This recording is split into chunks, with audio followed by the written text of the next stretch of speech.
You are listening to the Hello Sport Podcast. What's up, punters and dribblers? Welcome back to the Hello Sport Podcast, home of unqualified opinion and unwavering bias. Holy hell. Goodness gracious me. What a week it's been. A week's a long time in rugby league. It's not even been a week. It's not even been a week. 2 days, 3 days, 4 days, long time in rugby league. I mean, holy shit, son. We've gone from 0-3 to start the year, minus a bye, which does count, so fuck you. Include plus a bye. Plus a bye. To on Friday, mere minutes after we sit down, or after we finish sitting down with the great Beaver Menzies, the news breaks that Manly has sacked former coach Tony Siebes after 3 games and installed Premiership hero 35-year-old sex bot. Sex symbol. Sex symbol. I imagine he probably fucked the house down, but that's not the point. Kieran Foran as the interim coach. So now Kieran is the caretaker coach for the remainder of the year. Who knows whether that means that they're going to keep him on if he goes well. He's 35 years old. I think it's probably the first time in our life that there's been a coach younger than us in the NRL. I think he's a pinch older than me. Pinch older than you. Well, then it is for me then. I've hit that point. I didn't think I'd be hitting it at 36. No. That's taken my breath away to make it about me for a second. But back into it. How do we feel? Initial thoughts, feelings. I've got a couple. Yep. Okay. So I think it's probably it's important for me to be completely honest and transparent with the punter and the dribbler and walk them through my journey. Yep. Saturday morning, you pick up your phone, you see that Code Sports is reporting that Kieran Foran has been selected as the interim coach.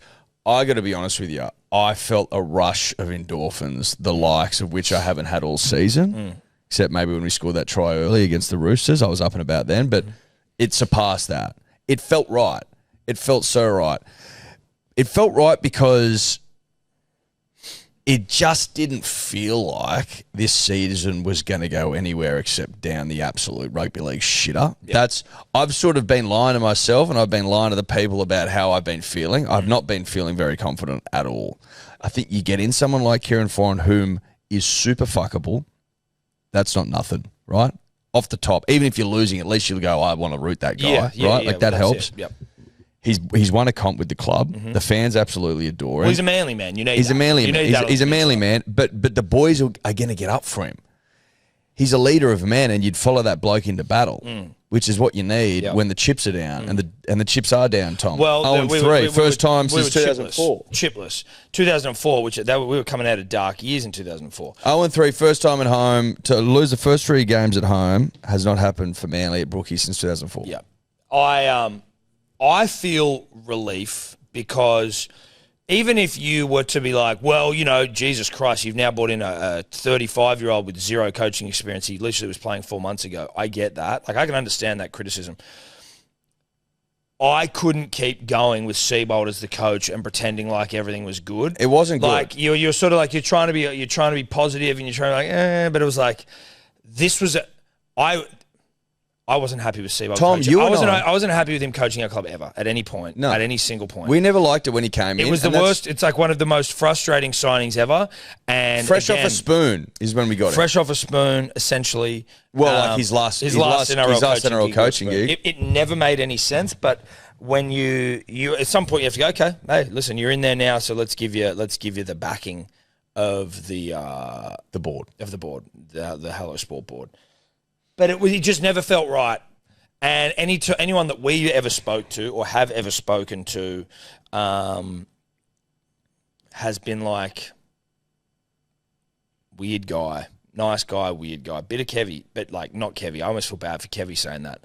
It was just like, he was not a guy that inspired or that anyone sort of got behind. That's just what we heard, and maybe it's not even really fair to go down that rabbit hole there, but that's sort of the vibe. But when you have the Hill chanting, get him out, or whatever the hell they were saying on last Thursday. Like, no, you don't just react to the will of the fans, but like off the back of just consistent mediocrity, and then the first 3 games, so the consistent mediocrity up until last year, and then the first 3 games, it's like, dude, what are we waiting for? All these people being like, geez, that's early, that's reactive, give him time. It's like, but for what though? Like, we're going to sack this guy soon.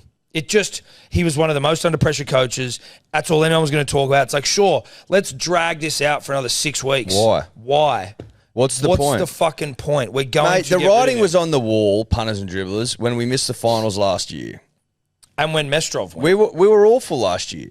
We were awful, and we've begun this season awfully. Like, at some point, you just got to go pack her up. I would push back as well, Tom, on people's concerns around his age and his inexperience, and for a couple of reasons. He's got Jim Dimmick there. Heard of him. Oh, yeah. He's got Brett Kamali there. They can do X's and O's bullshit. His job is to come in like a Wayne Bennett and get the boys up and about. That's the job.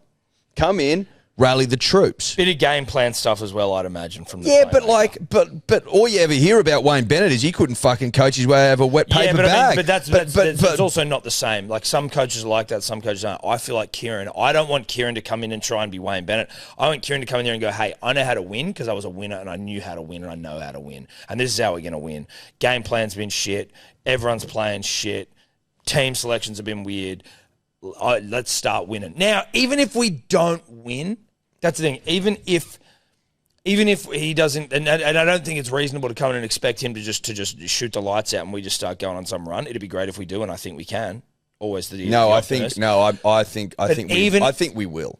But even if we weren't to, right? If we consider the alternate universe where we don't win the comp now, or at least give it a red hot crack. But we needed to just make a call, get this thing moving, like get him out, get Seabold out, and just start ourselves on the path to something different. Some people were like, some cunts were in our DMs and shit and being like, the players have to take some responsibility, dude. It's like, yeah, sure. Players playing like shit. He's been there this is his 4th year. He has the roster he wants. This is the team he's built. Our forwards are shit. Like, we don't have big, dominant, powerful forwards right now. Our forward pack is not great. He has built this squad. In the same time period that Benji's built his. That all these teams have built their own squads. Like, Jazz Tavone was one of our best players last year. We got rid of him for some reason. Samuel Finau's playing for the Tigers because we didn't want the fucking Finau's at our club. Like, why? There's just like the players aren't playing well, and the players take ownership for that, and they should. But his squad, the way he communicates with fans, the way he conducts himself in post-game press conferences, the way that fans are kept abreast of, like, why are you doing this? What are we doing here? Why would it like? Well, there was none of that. If you're talking accountability, mate, then our club has spoken in riddles for a long time. And I think that we can safely say that we're through that period. Jason King's not a riddle speaker, and for Kieran Foran's he's down the ground. Yes, he's all the way down the ground. No, he's straight down the ground. I also think it's probably worth I was listening. Obviously, I was on radio yesterday. Yeah, heard that. Was it yesterday, day before? I can't remember. I think it was the day before. But when matters of the Seagulls, and they obviously come to the foremost expert on the Manly Seagulls in all of the land. But I did hear Danny Wides, heard of him, talking about the club ownership situation, the Penn family. And they have overseen a period of tumult, if I can use a wanky term, at the Seagulls. Multiple CEOs, multiple coaches, and... When did they buy the club? 2014, I think. 2015. They've knocked back several big offers. Knocked back several big offers. 30 mil in the range of 30ish mil. Yeah, apparently there's they've been again. I'm just what I'm hearing. Do we know who's been making said offers? No, but do you know what? I'm gonna hit up Uncle Readie and try to get him on because he'll be able to fucking give us a bit more insight here. Saw Readie on Saturday. Did you say good day? Yeah, he was on the blower though. But I waved, and I think he thought I was just a pesky fan. Oh, really? And then he clocked, and he recognised me, and then it was I got a much different reaction from him. But he was on the blow up, working it into the ground. Where was that at? At the Diggers in Curly. So this was Saturday? Yep. Well, he'd be working the blower. He would have been working that Seabold blower. I think he was a bit of a Seabold fan. He was working the blower. Well, we'll get is he a Seabold sycophant? Yeah, is he? I think so. Is he really? Yeah, well, I heard him. That's interesting. Heard him copping some shit on the old Sunday sin bin about it. Yeah. But yeah, but mate, he took the Rabbitohs to a prelim, mate. Yeah, exactly. So where were we there before we were saying get Readie on it? Oh yeah, just like the club ownership. I don't feel a great deal of, and maybe you don't need this from ownership. Like there are sub owners that you don't really probably hear or see of. Like, you know, Rusty, you sort of see in and out. He does the bloody thumbs up, thumbs down. Maybe you'll ring a bell here or there. Like, he's involved though. But he's involved. But what I'm saying is, like, the Penn family, I don't know what my read is on them. But like this, other than a bit of tumult, you know. And even though, like, if you wanted to be super critical of this situation, I would be like, why did we not sack Seabold last year? Why would we, like, Willie Peters has just officially gone to the Chiefs. I feel like I think that. What I'm saying is, I think that he should have been swooped in and scooped up. Like how are we in a situation now? It's three weeks in and we've sacked him, and now we have a 35-year-old coaching our club. To me, whilst I love Kieran and I'm happy for fucking Foreign, and you know, like, I'm pumped he's in there, and I'm excited to see what we can do. That doesn't seem like the behaviour of a club with its shit together. Well, I think that the Manly Seagulls of the last decade has been a club of reaction. We react. There hasn't been a whole lot of proactive sort of mindset around the club, right? We're like, oops, spot fire, spot. And maybe Jersey, get rid of him. And maybe my memory's short. Schuster. And maybe my memory's short. $800,000 a year, fucking hell, mate. Maybe my memory's short, Tom, and maybe the club's always been like that. Maybe it's read a book stuff. Like they always say that that's the Manly way, is to punch on at board level, at all level. But there has been a series of rugby league fuck-ups at the highest order. If you want to critique him specifically, this is the chairman, Scott Penn, you would say Mestrov. Did that selection work out? Probably not. No. Seabold. Has that worked out? Probably not. So, like, Jersey, the rainbow jerseys. But that's not his call. Well, no, but the like, two big selections, the two big selections, Mestrov and Seabold, are his call.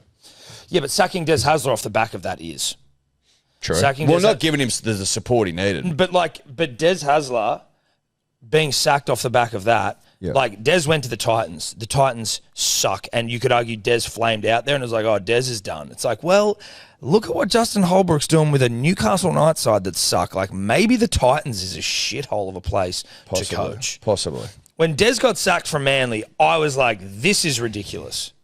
Yeah, but there was people that we'd talked to or heard from where they were like, yeah, it's reached the end of its line. Like, it just depends. We weren't exactly fucking killing it in those final years with Des either. We were doing better. We we were.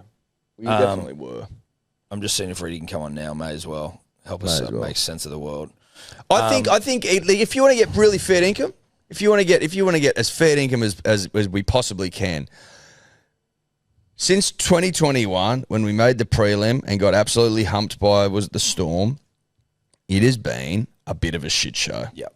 With little pockets of light. We came 7th one year and beat the Dogs in a semi. It's like, great, sweet. But largely, we come on here and either through gritted teeth pretend like things are fine, or we bitch and moan. Yep. There hasn't been a whole lot of sustained shining success. There just hasn't. Luke Keary said something interesting a couple of weeks ago. I think maybe on the buy round. There's been some weird fucking signings as well. Yeah, buddy. Yeah. Luke Keary, and he was talking about CEOs and the way they're life cycling in businesses, and it's like a 4-year period. Interesting point I heard him say. And it was like by year 4 you should be humming. He was talking about coaches. Yeah. No, that's in relation to Seabold. And it's like by year 4, you need to be up there contending. And it's like you just weren't. I've got to... Wait, Willie, can you get Readie on the phone? This episode brought to you by Four Pines. Have you heard of it? Read a book. Japanese lager, best in the business. Tickets are selling fast for our Dribblers Day on the Trot this weekend. Championships Day 1, Randwick, in the base camp, a 3-level extraordinaire facility with access to the grass that leads to the track, up the guts and indoors. Exciting news. Willie Mason and Justin the Scope Horror, heard of them. They're joining us as well, the boys from Levels. Tickets in the bio. This is Saturday. They include booze and food all day. Come down and have a rip with us. Have a good time. Let's go. Readie. Yo, how are you? Oh, mate, what are you doing there? You bloody in your pots and pans. I've just got to go to Manly train. I've got to somehow convince the dog to leave the house. Oh, jeez. So I have to rattle the food box to get her out from under the bed, so she'll actually leave the house. What sort of dog are you running? It's a Labrador. You know, Oh, I love really? food. Okay. Yeah, I love a Labrador. She just doesn't respect What? you. And there's no food, won't get the lab going? No, food got to go, and that's why I rattle the food box. Okay, right. Food. I'm with you. Then I taunt her by getting her out, and I get her out the house and I give her nothing. And you're off to Manly training, you say? I'm on my way to Manly train right now. Yeah, Is there a press conference going on? Are you allowed to bring a dog to a press conference? Is that frowned upon? No, the dog's not coming with me. Oh. I just had to lock the house up. Okay, I get you. I get you. Yeah, you with me? Yeah, no, I'm with you now, mate. And funnily enough, one of the reasons, or in fact the only reason we wanted to talk to you today, other than the fact that you big dogged Eddie on the weekend when he saw you at the... I saw that, yeah. I went looking for you, I couldn't find you. Oh, well, mate, I was actually on my way out, but I was saying to Tom that you didn't recognise me initially, and I think you thought I was just a pesky fan who wanted a photo because you're a big dog and famous. I didn't recognise you. So enough. Oh, sorry. I said, oh, that's it. Oh, my God. I went looking for you. I couldn't find you. So. You were given that fucking blower of work over. What was I doing? I can't remember what I was doing. What was I doing? Oh, You're mate, on the phone. You're on the phone, mate. You're on the phone chasing stories. I'm Oh, sure. yeah, it was a big one. It was a big one was dropping, yeah. That's why I was a bit distracted in my defence. Yeah, that's okay, mate. That's all right. Well, listen, that's why we're calling you, Readie, because we need to make sense of it all. I heard you on the Sunday, Simbin and Triple M being very, you thought it was a disgrace that Manly's got rid of Seabold after 3 games. I tend to disagree. But what's the latest? Is there a latest? Well, there's not really a latest other than obviously Kieran's stepped into the breach and I'll start that search for a new coach. And we've all heard the names, Nick Ennis, Brad Arthur, Matty Ballin. They're the most prominent ones. That process, I understand it, has already sort of begun. So, Do you think Manly could have got Willie Peters if they'd gone a bit earlier? Like, would he have wanted Manly over PNG, for example? I reckon Willie was pretty committed to PNG. I think pretty keen on that. The idea of starting a team from scratch and having complete say over your roster and how the teams run. I don't think that excited Willie. So I'm not sure Willie would have taken Manly over PNG because I think, as I said, I think that project really excited him. And European football, they always talk about the project. Mm. Oh, it's tax-free as well, mate. You got to remember that. Yeah, and it's tax-free dollars, which is handy. So I don't think it would have made a difference if they'd gone earlier. I reckon Willie was a long way down the path with PNG when Manly made that decision. Mm. I've heard a few people talk over the weekend about the club ownership at Manly, the Penn family, and whether, some of it's been about whether they're in some way culpable in this sort of shit show that's been going on in Manly over the last sort of, since 2015 or whenever they got him, but then also multiple offers to buy the club and them turning it down. What's your thoughts, or what are you hearing around sentiment around the Pens? Well, I think it swung a bit even before the Seabs thing. I think it was starting to swing a bit because if you look at their history, and I like Scott, right? I've got a good relationship with him. I think he was the right guy at the right time 10 years ago. Okay, but he lives in New York for 10 or 11 months of the year. He's the chairman of the football. It's not just about being the owner; it's about being the chairman of the football club. Mm. He's a chairman who's not here. So. And there are numerous, it's not just one consortium, there's numerous consortiums who are willing to pay him the equivalent of $30 million for that football club. They're not worth $30 million, but they live on the smell of an oily rag. They're what do you reckon they're worth? Well, I don't think they're worth 30. I think they're probably in the 20s somewhere, and I think that's where most people start with them. It started, I believe, there was one consortium I think started at 22, went to 25, finished at 30. And as I understand it, there was almost an agreement to sell them, and then the mood changed the next day, and it didn't happen. So there's plenty of people who are out there willing to buy the footy club. And, the same issue for 10 years, they haven't changed. They haven't been able to get money to build the ground, to improve the ground, other than the Centre of Excellence, right? The fight to improve Brookie Oval or Four Pines Park, it's been going on for God knows how long, and they've made no headway. And to me, that's actually the biggest issue. I mean, if they can get a decent ground, right, they'll start to make more money. You can put more money into the football club, and you can become a more attractive place for people to play. But they were in the Mitch Barnett lottery and missed out to Brisbane. Now, Brisbane are obviously a huge club, right? But there was talk that Mitch Barnett was really interested in coming to Manly, but they couldn't move quick enough to make it happen. How the fuck can't you move quick enough? I don't understand. But is that even a pen issue? Well, are they approving signings? Well, I think it all goes down. There's a chain of command, right? And you've got to get signed off on these things, particularly for a big offer. That would have been a big deal, right? Because you were talking 7, 8, 900,000 for Mitch Barnett. That's what you're looking at. So I think on big deals like that, Penn's on the recruitment committee, as I understand. He would have a say in that. But I mean, in a globalised world, you just pick up the blower, right? Like, are we suggesting that him being in New York affects these things that dramatically? Would you not rather have a chairman with boots on the ground? For me, that no, of course you would. But does him being in New York mean who are some chairmans of other clubs that I'm just not like? If you can contextualise this for me, because I'm just trying to think. Well, Nick Politis is the most prominent. Yeah, right. Nick Politis, Nick Pappas. I mean, they're the most prominent. Is Nick Pappas the chairman of the Rabbitohs? He is. Yes. And those guys do spend a fair bit of time overseas, but not.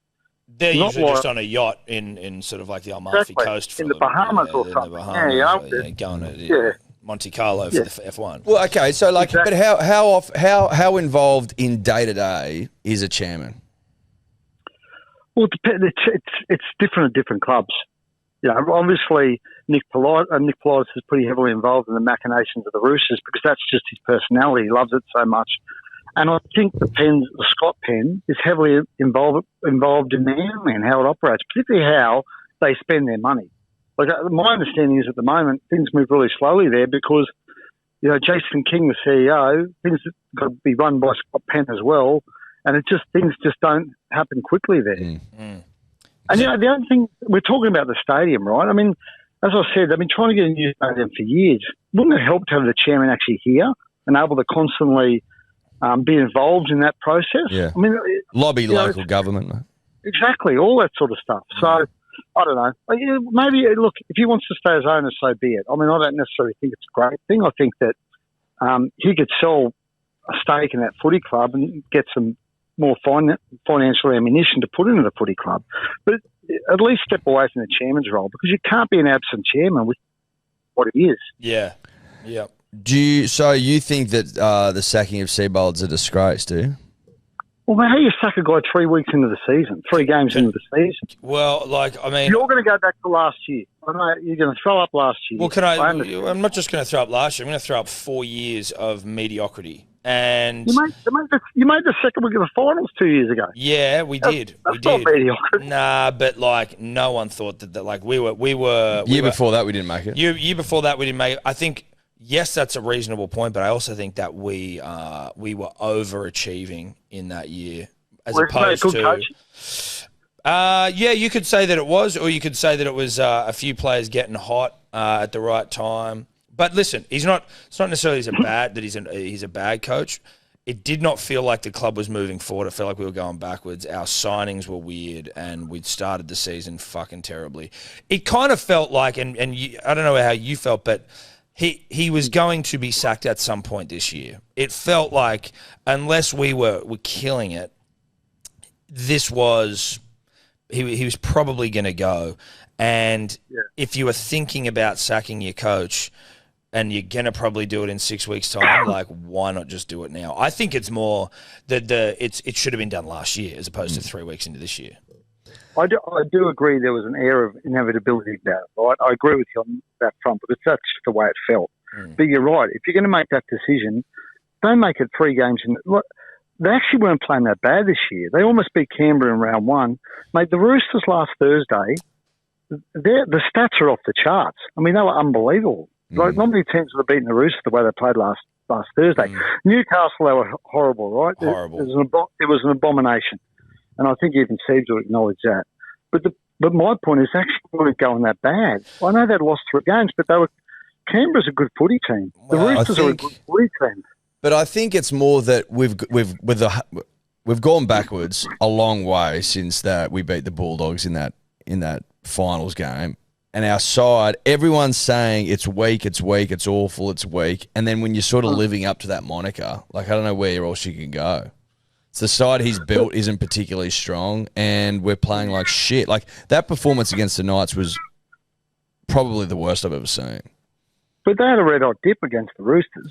Yeah. You know, I think they played okay. Well, we we score in open play. Where there's like, in terms of like our attacking footy in their 20, it's like it's non-existent. Have you got any sense for the player sentiment around Siebes? Because and you know, like, that maybe that there was also a reflection that the players weren't vibing. Like, he lost. I don't know whether it's lost the dressing room as such, but you know, that's been the rumour for a while, hasn't it? That not necessarily all the players are on the same page as he was. But I've got to say, I mean, I spoke to him.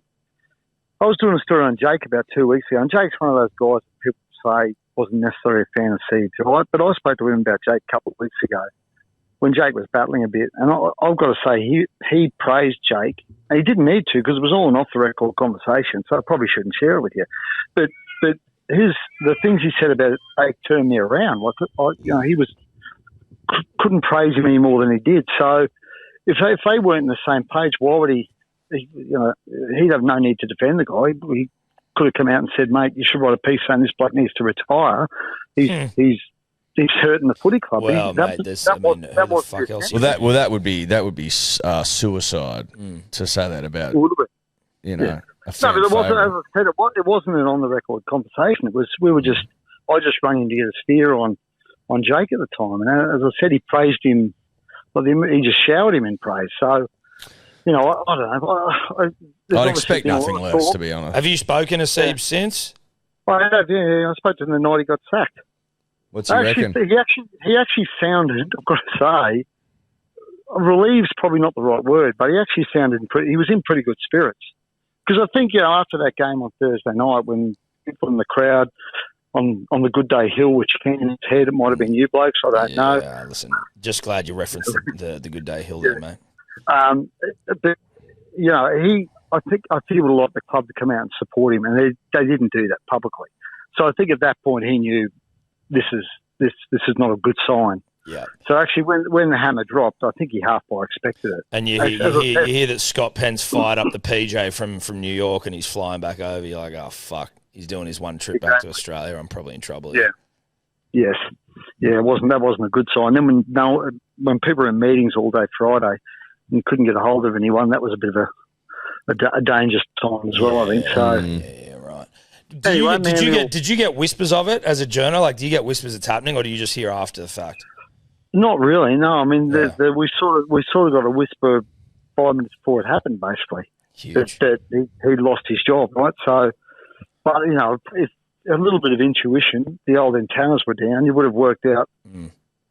Given the fact no one was around, they were in meetings all day. That was, as I said, that wasn't a very positive sign. I dropped the ball, didn't I? Anyway, look, I think Scott has the best interest of the club in mind, right? But I just don't think his version of the best interest isn't what will take the club forward and help it compete. He wants to make the club self-sufficient. Mate, this club, like, if you're going to be self-sufficient, then you're going to be, as I said, basically existing on the smell of an oily rag, because they don't have a lot of money. If you look at clubs generate in this game, Manly would be in the bottom 3, I reckon. Fuck. Because they don't have the facilities. They don't have the ground to generate the sort of money that the gulf between the big clubs and Manly, in terms of revenue generated, is insane. Like how big? Like, can you give us a sense? Well, I think Manly make around the 25 to 30 million a year. I reckon Brisbane around. Well, I'm just spitballing here, right? But I reckon I could probably look it up real quick. I reckon Brisbane are making $70 million a year minimum. Jesus. In terms Well, they're of revenue. publicly traded, so that'd be you're able to find that, I reckon. Dig it up. Yeah, it's not. Well, we do it every year, in terms of what clubs generate. But, Brisbane's obviously lucky. They've got Suncorp, and they're a big club, right? But so is it because Manly obviously privately owned, but did the Leagues Club used to own Manly, and in that sense, Leagues Clubs usually generate a shitload of money? Well, if I got that wrong, Brisbane's revenue last year was $98 million. Oh my god, $90 million yeah, right. revenue. Right, Manly's is, I reckon, if it's 30, they're doing well. Right. So I mean, huge goal. Yeah. And unless you've got rich owners making up the difference, then the NRL, it's around. I think it's close to around the $30 million. 30, yeah, about 30 million. I'm reading. And did I hear correctly that Penn's just pulled budget out of Manly as well? Didn't they just pull some budget out of? What's happening is they've retired some players medically, so those guys keep getting paid by the club. They cut off your salary cap. The club keeps paying them. Mm. So to pay them, they're taking money. They're saying they haven't taken money out. What they're doing is redirecting money. Basically, what they're doing is redirecting money to make up for the shortfall from Josh Allier, Lachlan Croker, and Brad Parker medically retiring. Mm. So there's been some impact on the football department there. So there hasn't been. Right. So where do you think Manly's at right now then? Or is this a net positive that we've fucked off Seabold and now we got Kieran Foran, or are you a bit more in camp doom and gloom? Well, it doesn't matter. You know what? It doesn't matter who coaches the team unless you have the players. Players make coaches ultimately, and I don't think their squad's strong enough. That's a reflection on the coach, though, right?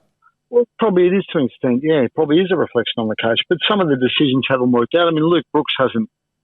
I think we all thought Luke Brooks would go to Manly, and I think most people at the time thought Luke Brooks was a good move. I don't think. None of the fans were saying that, mate. Well, listen, some might have been, and I think there was maybe some slight optimism, but certainly not us. That flows to Seabold as well. When Seabold came to the club off a spoon at the Broncos, I was like, why in the fuck are we doing this? But couldn't you say, Readie, that if you, in the same time frame, Manly's built out the team we've got right now, and Benji Marshall has built what he's built at the Tigers, exact same time period. No. So what you're saying, you want me to compare the two rosters and say Benji's done a better job? Well, he probably has. I guess what Tom's arguing is that also just reflects on the coach. He's had enough time to build the roster now, and so anytime you hear someone is Seabold has a weak squad. It's the players need to take some responsibility. It's absolutely they do, but also he's overseen. By year 4, you've got the team you want. And I can accept. Yeah, I agree with you. I still think though, after 3 games, have we really given that? And look, I don't think the squad's good enough. I'll say that. Right, I've been open about that. But after 3 games, are you giving that squad an opportunity to show its worth? I don't think you are. Well, but I guess if it's mixed with if everything is taken in context where the squad isn't great, it's performing like shit off the back of mediocre performances to finish the year last year, and the players don't seem to be super into the coach. It's a confluence of factors where you then go, okay, let's just bite the bullet here. I can understand that, but three games into a season, for me, the standard time frame has always been historically 8 to 10 matches. That's what we go off. Yeah, but what are we going to do? Just sit here and wait 8 to 10 and be fucking, Well, but the draw over the next month it's not the hardest draw. They might have turned around. Well, they draw. Okay. Listen, this is the thing I always find as well. It's give him a chance to turn it around. It's do we think that he's just going to all of a sudden start being good? Is that really just going to happen? Or is it listen, we've had enough data here to say that it's probably not going to happen, and we're just spinning our wheels? Toddy Payton's just won 2 games in a row and beaten the Melbourne Storm. People will call it No, listen, that's fair. I'd argue Todd Payton in his career has shown he's a better coach. He's never got a spoon. He's obviously, it's not to say that he's a great coach, but he was over in the Warriors and he sort of turned them around for a period of time before he got the job with the Cowboys, had a good year with them. Seabold has had like historical lows wherever he's gone, essentially. He's also had some reasonable success too. He made a prelim at South. He did make a prelim at South about 15 years made the ago. final. It wasn't great. 2 weeks ago, 2 years ago, he got Manly in the second week of the finals. I'd argue Caesar's had historical success as well. Okay, if you're going to argue that he's had as much success and failure as a lot of other coaches, why do you think his sentiment around him's always been low? You know what? I don't know. It's a very good question because there has been this pessimism around him wherever he's gone. And look, the Brisbane thing damaged him, right? It damaged his reputation pretty badly because it was everything about that. It wasn't just the side not winning and the fallout from that. It was then the very public criticism, the social media stuff. Like that whole thing unfolded in a really ugly way. And I think that left... there's a legacy to that that's impacted people's sort of view of Seeves now as a coach. I don't think that was like the way that happened in Brisbane. That was very ugly. Yes, it was. It was just completely disintegrated, and he ended up getting cyber experts to track down people online and all sorts of things. I mean, it just was really. It got feral. It got feral and gross, and he didn't deserve any of that. So that chaos that ensued, but like they still got the spoon, and it was 1 year into a 6-year deal or something, whatever it was. It was crazy. But I think some of that is that's tainted him to an extent. I don't think there's any doubt there's been an impact by that. So I'm not saying that's the sole reason. Look, I mean, ultimately. Coaches are judged on the results, right? And if he wins 1 or 2 of his first 3 games, we're not having this discussion.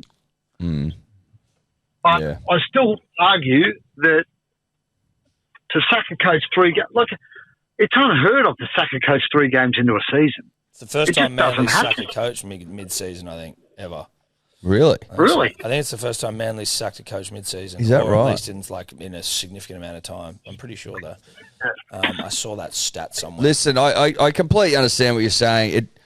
To sack a coach this early makes you question why they re-signed him at all and whether they should have just done it at the end of last season. Yeah, but and it also speaks to like a club that's not that seems a bit like all over the shop. I think the writing was on the wall. The writing's been on the wall, I think, and they should have acted sooner. That's the reality. Yeah, we should have come into this year fresh because they were it's obviously been at not even at the back of their mind, at the front of their mind, being like, is he the right guy for the job? Let's give him a couple of games. Nah, sweet. See you later. Like you should have just done. It's like doubting your relationship when you're in high school, and you think you're in love, and you're like, I'm having doubts. Let's just see. No, let's try and stay together. Yeah. No, it'll work out. Oh no, I've cheated again. No, I've cheated again. Whoops. No. I love it. And then when you find the 3rd weekend in a row, you played up. Then you just call it. You move on. And then you take it. And then you go and you hook up with Kieran Foran, who's hot as fuck. You better just cutting the cord, aren't you? Yeah. Should have cut the cord at the end of last year. Yeah. That would have been the best thing for everyone. Anyway,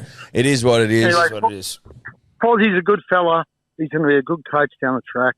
What are you doing What are you doing at the training? Is it a presser or are you just going to spy on the boys?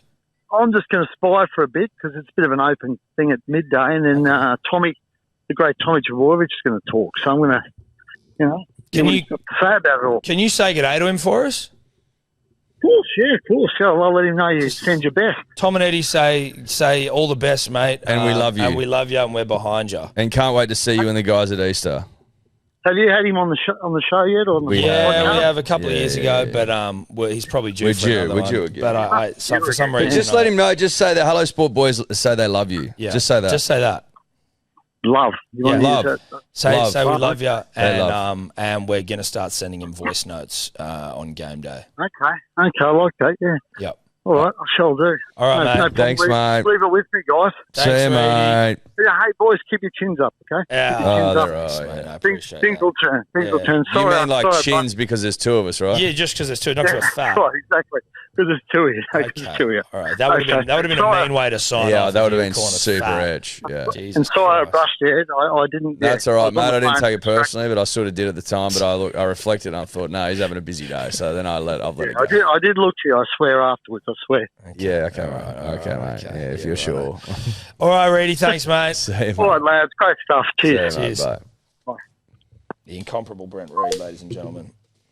Can I be honest with you? Yeah. I've left that call being like, No closer to how I feel. I'm just a bit like, ugh. You know? Yeah. It sucks to I'm like, suck. fuck, dude. And he's just like, oh, yeah, all these clubs are making all this money, and Manly's got Yeah, no money, and yeah. Manly's shit, Yeah. and they're poor, and they're. Yeah. I'm like, fuck. I didn't And I'm realise sorta- how And then poor I'm we just were. like, and then I'm starting to think, you could get away with being poor once upon a time. Can't get away with You being could poor you could anymore. get away with being poor. You know who else used to get away with being poor? The Wallabies. Yeah. Look at Rugby them now. Union Australia. Like there was once upon a time where you could patch over being a poor cunt. Yeah.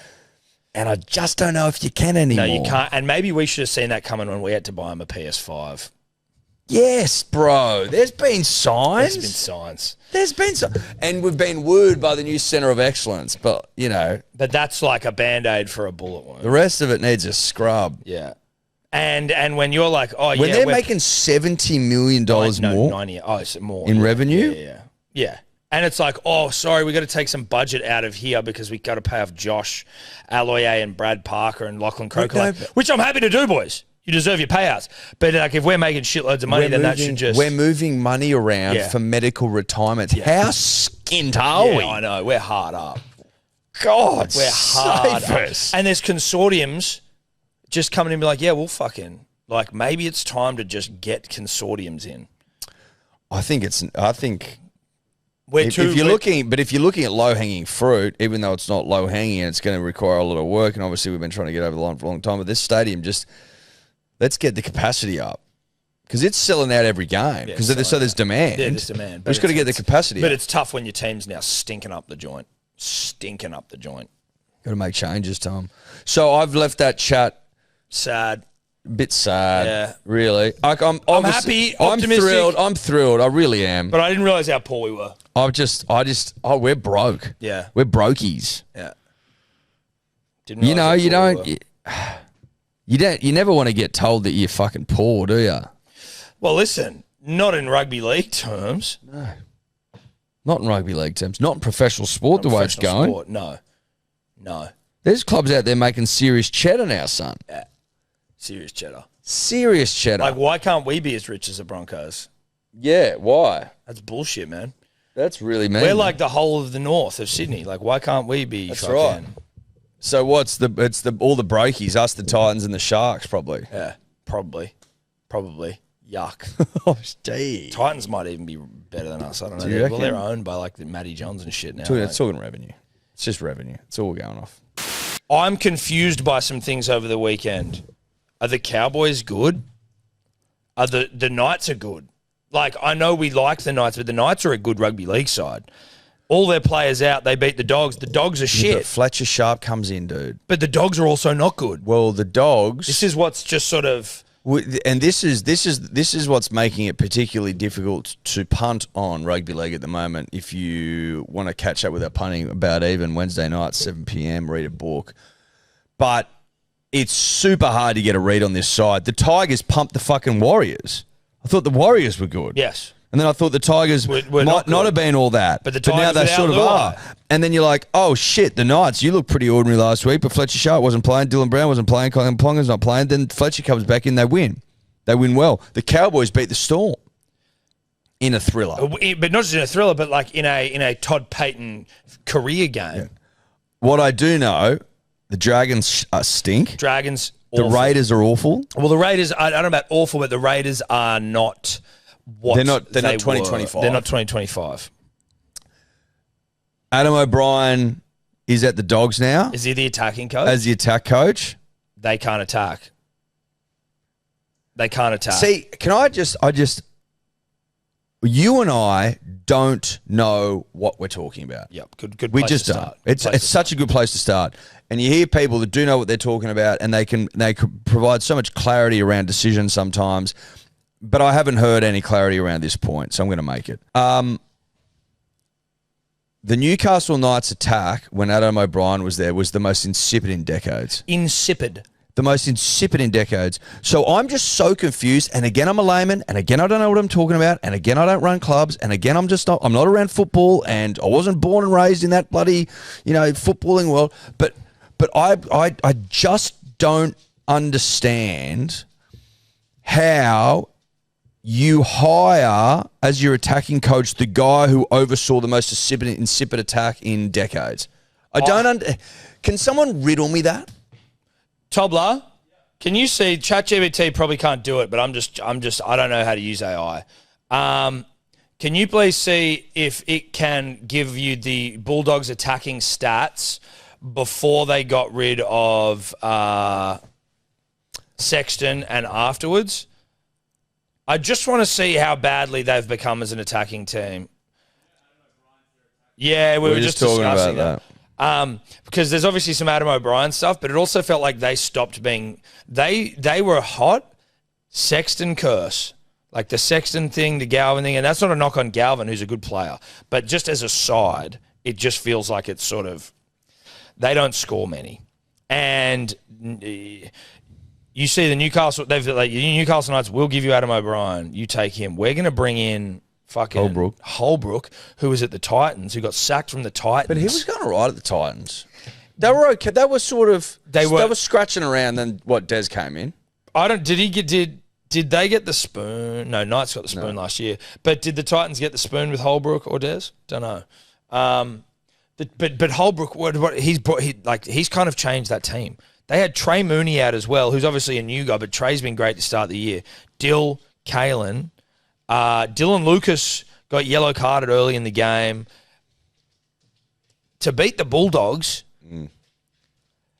is incredible. It's like these guys are a tough, good, honest rugby league outfit. I'm jealous of the Hunter. Yeah, And they're playing like miners, and I don't mean children. I mean coal miners. He got him down into the mines. I think pre-season. A couple of photos down there and shit. And it's like get down and see what it is that your people are about.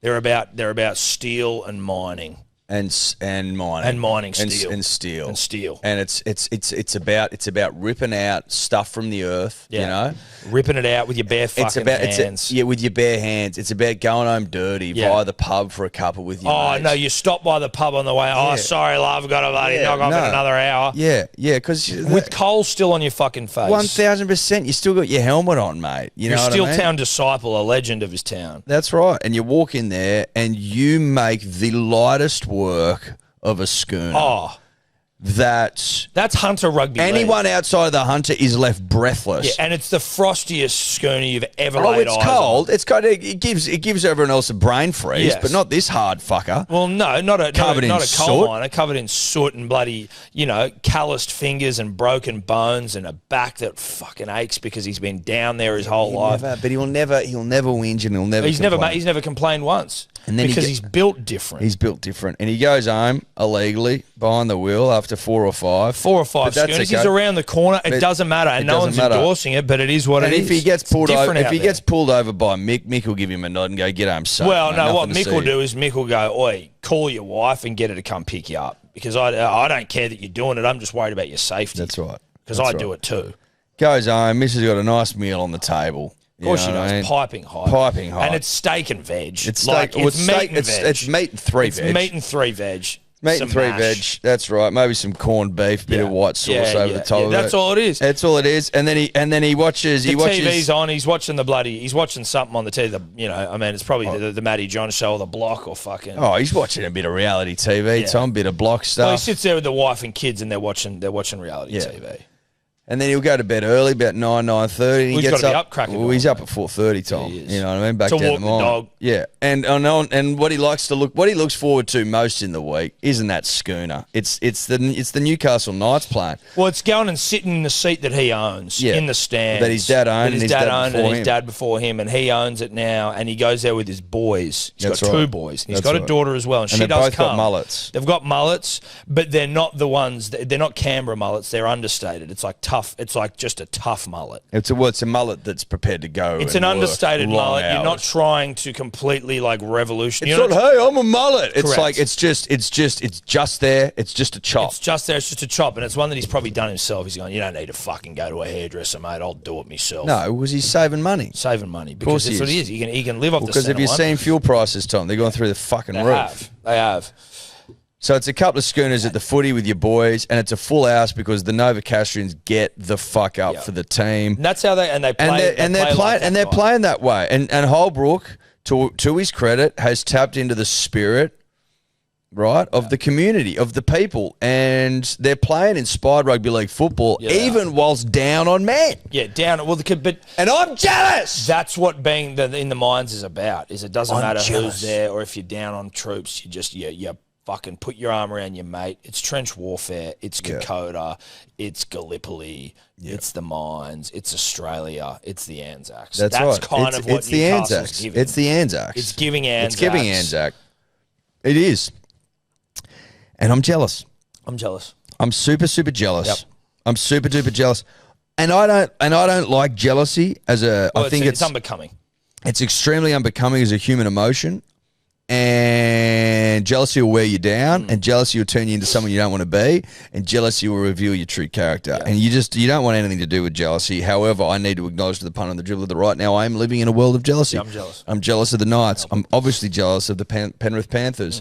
Like, who the fuck wouldn't Can be? you just put the scores on Who the the board fuck there, wouldn't please? be? Dude, the Penrith Panthers. Who the fuck wouldn't be? The Penrith, What are we talking about? The Penrith What are we Panthers. talking about? I went to get. What's the point? I went to the bar on the weekend to get a Japanese lager, read a book at a 1-year-old's party at the Diggers, and I came back and it was 30-0. Yeah.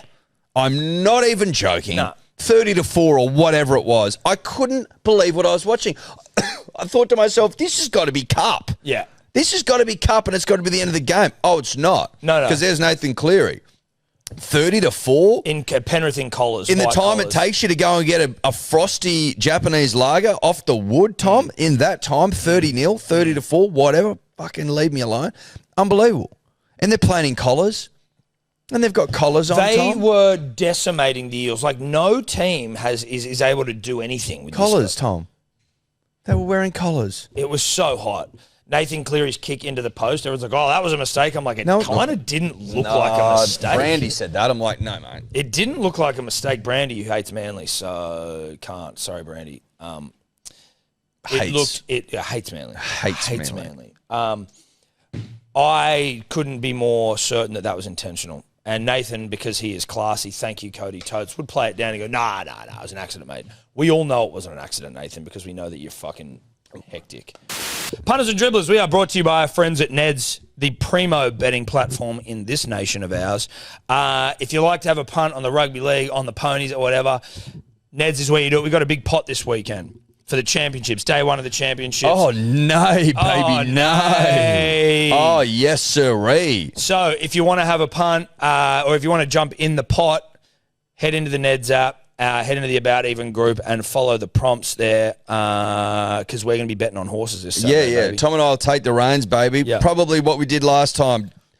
When we close the pot, we'll divide that up by the number of races, put it on each race, and go for glory. Follow the prompts. Shout out to Ned's.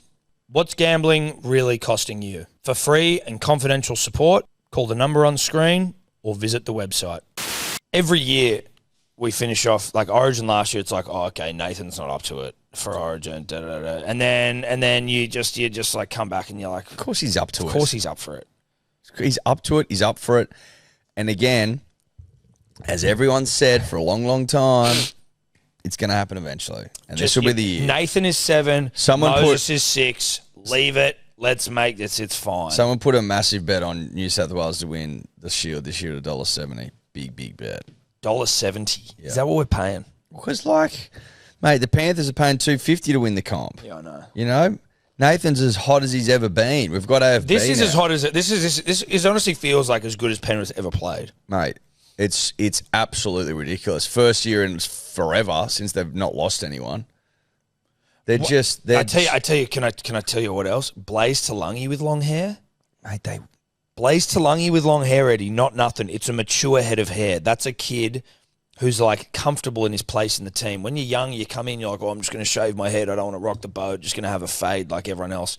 You then get comfortable and you go, you know what? I'm going to grow it out. I got a great head of hair. Why not put it on display? And then I'm going to leap over everyone and score tries against my old team.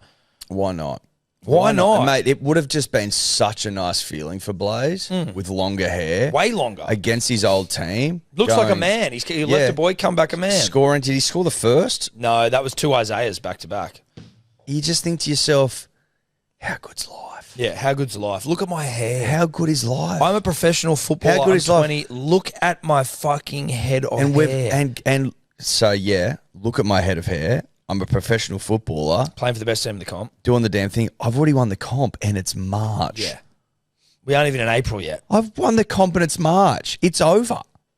The competition is over. Yeah. Which is a little disappointing because I was excited for a big year of. I've never seen of what ifs. But I've never seen a comp like no this. No one's going to win the comp except Penrith. But I've never seen a season where it's been over this early. It's over. It's over. It is over, ladies and gentlemen. Engrave their name on it. Fuck it. It is over, ladies and gentlemen. Pending 48-20. Pending horrific injury, it's done. Tommy Jenkins, 10 tries in 4 games. Insane. Go back, Wiramu. They'd scored 5 tries by the 27th minute. Yeah. And then did you see that try saver from To'o as Addo Carr's going over? Yeah. Like, just a try for all money. To'o does not give up. Makes him fumble the ball. Just Mate, it's on. It's just at every. They're just doing it everywhere. It's ridiculous. They're doing it everywhere. Whilst no one else can seem to find a vein of form. Now, Manly, obviously, we lost to the Roosters in the first game. A lot's happened since then, so it doesn't feel like as painful. But obviously, we did throw a huge tantrum, as promised. Had the smashing room. It's hard to imagine that the club hasn't seen that and taken action off the back. Well, you try and explain it another way. Yeah. The boys promise to have a tantrum if we lose to the Roosters. We lose to the Roosters. The boys have a tantrum in their own smashing room. Critical acclaim. The next day, Seabold God, day after that, 4 and appointed. So you just, okay, if you think there's another conclusion that you can draw, then draw it. Draw it. Is it? It's just quickly as well. Sorry, Friday's a public holiday, isn't it? Yeah. Wow, huge. And Saturday. And so obviously and Sunday. And Monday. And Monday. I hope you come to the races. Anyway, we'll get back to that. I just was trying to wrap my head around. No, that's okay. That's okay. So yeah, we lost to the Roosters, and yeah, we were like, Readie. But we looked shit. But we started the change. Yeah, you and I. Yeah. Yeah. Of course you did. As always. Of course. Well, you have to, mate. No one else wanted to take action. Be the change you want to see in the world. Now, okay. Yeah, was I less than impressive with a sledgehammer? Yeah, I regret it. All right. But you weren't putting your back into it. I wasn't, because I was worried about the flaws, which turned out to be fine. And that's not an excuse, because I let the sledgehammering community down. I did, and I'm here to front up. And I think it bled into my cricket on the weekend. I got to be honest. There's no other way to look at it. That's beside the point, because what we've done is take the bull by the horns and go, our club needs us. We need to make a statement and turn this bitch around. And we did. So you can't ever say that we don't lead from the front, because why weren't you at the game? We were doing a fucking live stream turning the club around. What were you doing, you fucking idiot? Nothing. Having a sook, as per. Why don't you bloody sponsor the Hill, you dog? Great point. We're doing our bit. Great point. Plenty of great shots of Good Day Hill on the week on Thursday. That was a positive. So shout out to the cameraman and women and the director in the truck for making the right calls. Knowing what looks good. Tigers, I sort of felt this. Cody and I were sort of in agreement. I thought that maybe there could be I took them with a hefty start, which obviously I didn't need, but so did I. 32-14. It's good stuff. It's good stuff. Yeah, it is. I like seeing the Tigers do well. I can't help it. Well, listen, dude, this was just good because a Tigers of yesteryear would have got their backs blown out after a loss to the Rabbitohs, where you were like, okay, the Rabbitohs feel like they're a decent team here. So, that loss was close. Yeah. And then you lose it, Luai to injury. Everyone thinks Dewey ain't playing. Dewey does play. Dewey does the damn thing. Dewey did it. Dewey did it. Dewey a doer. You're right. I mean, time was the Tigers bend over in the shower and go, give it to me, right? Give it to me. Blow me out. Blow my back out. I want to be waddling after this. Like if I don't waddle into work tomorrow and turn a few heads, then I've let myself down. Yeah, exactly right. The Warriors, on the other hand, geez, if you were that team, if you were the big new boss the new in the playground, in the draw. if you're the new shiny dilly in the draw, if you're the monster that you were sold as, yeah, exactly. If you're the vibrating bunny, the clit tickler, you'll need to warm up to me. Yes, exactly. That's what you sold yourself as on the box.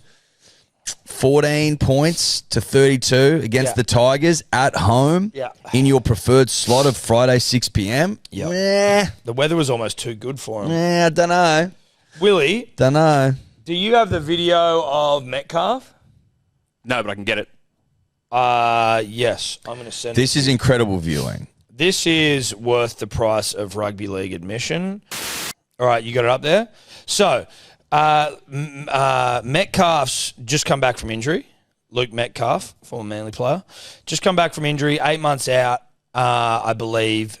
And his missus, I assume, Brodie Metcalf, she's done him fucking dirty and put up a video of him fresh out of surgery, still high as a kite on anesthetics and the like. But the kid just refuses to stop talking shape. Like, rain, hail, or shine, anesthetic, not, you know. He's addicted to shape, man. He's addicted to shape. She's put this on Instagram. Harbour, snap, 9 twists, nice and tight, come back. And like Jacko Ford said, 7 block wide compass.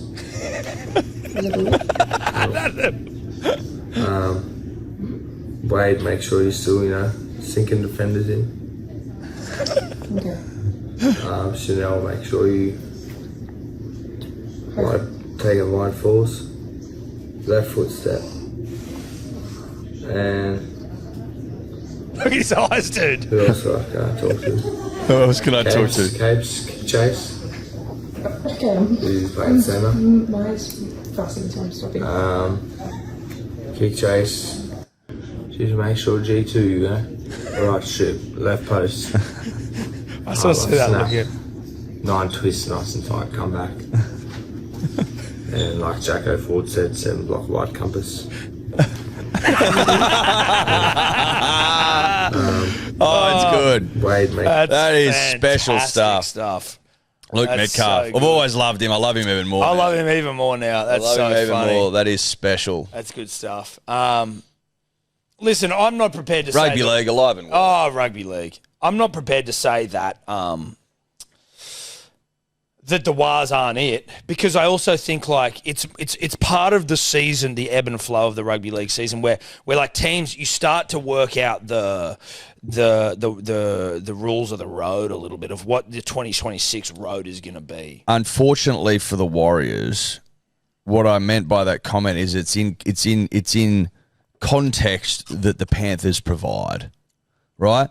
Like in every other year, yeah, of course you can find your way. Of course you can sort of dick around and go with the minutiae and the ever-flowing, ever-revolving way of rugby league season. But when the Panthers are blowing out back after back after back after back Dude. after back after back after back after back after back, and no one's going to beat them all fucking season, then like you need to beat the Tigers at home. When is there a realistic time where the Panthers might lose a game? I'm just going to quickly look at their run here. Will you just keep the screen as it is there, me old mate? So Panthers have got the Storm this weekend. Hot. Home or away? Home. At 8 p.m. Friday. Public holiday Friday. That's a back blowout if ever I've seen it. Yep. They're going to blow the Storm's back out, dude. And now watch the Storm coming but I don't think so. I think they'll blow their back At home? out. Then it's Bulldogs, Thursday. They can't score points. They can't score a fucking point to say they'll have back blown out. Then it's the Dolphins. The Dolphins are going to get absolutely blown out. I tell you what, a good market for that Bulldogs game will be. Only the Panthers to score 10 points. The Bulldogs aren't scoring more than 10 points. 0 points. Then they get the Storm again. You tell me they have the Storm twice in. I don't like that. So I do not like how they do that. They play this Friday, April 3rd. Then they play them again on April 26th. See, I don't like that. April 25th, twice in a month. I don't like that. But they get. Anzac Day. Sorry, no, I tell a lie. I take that back. They actually do not. Then they play the Storm, the Knights. They're going to blow the Knights apart. Good, and they're happy. So Storm. So we got Storm this Friday. Yeah. At 8 p.m. Blow them out. Then they've got the Dogs Thursday. Blow them out. Blow them out. Then they've got the Dolphins. Blow them out. Then they've got the Knights. That's one. Listen, the Knights are good. Maybe it's not a back blow, but who knows? I think it is. Then they have Manly. Tough one for them. That's going to be tough at CommBank. Yeah. We like to beat Penrith historically. Then they've got the Raiders. They don't have a bye for a while either. Must be coming up. Then they got the Dragons. Then they got a bye. Mate, they don't lose the first 12 rounds of the fucking season. No, they don't. I don't think they lose. I don't know if they lose all year. They Origin period, obviously. Well, yeah, but that doesn't But count. that doesn't count. Anyway, shout out to the Tigers. Cody, were you happy?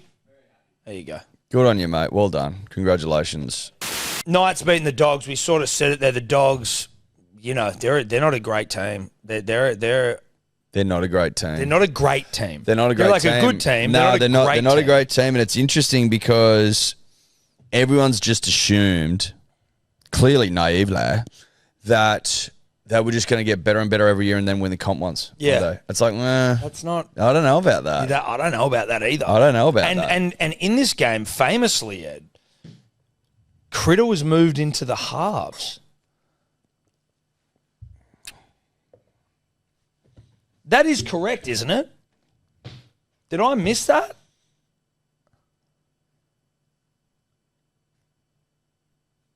I don't know if it was during the game as opposed to he was named in the centres. Yeah, it says in round 4, 2026, Crichton played in the halves while Burton was moved to the centres. Interesting. That to me screams of desperation. Like that to me is like you're tinkering, dude. Okay, so It didn't work. So it's too early to sack a coach that's clearly not working, but it's not too early to move your 5'8" to the centres and have a fucking centre go back in, another centre go I've into never the half. seen. I didn't That's think so weird. Stephen Crichton as a ball player just hasn't ever been. That feels weird. That seems like a coach that's like a little bit, that's sort of wigging a little bit. Yeah, that's a Wigan coach. Yeah, that's Wigan. And not from Wigan. I mean Wigan. That's weird. Yeah.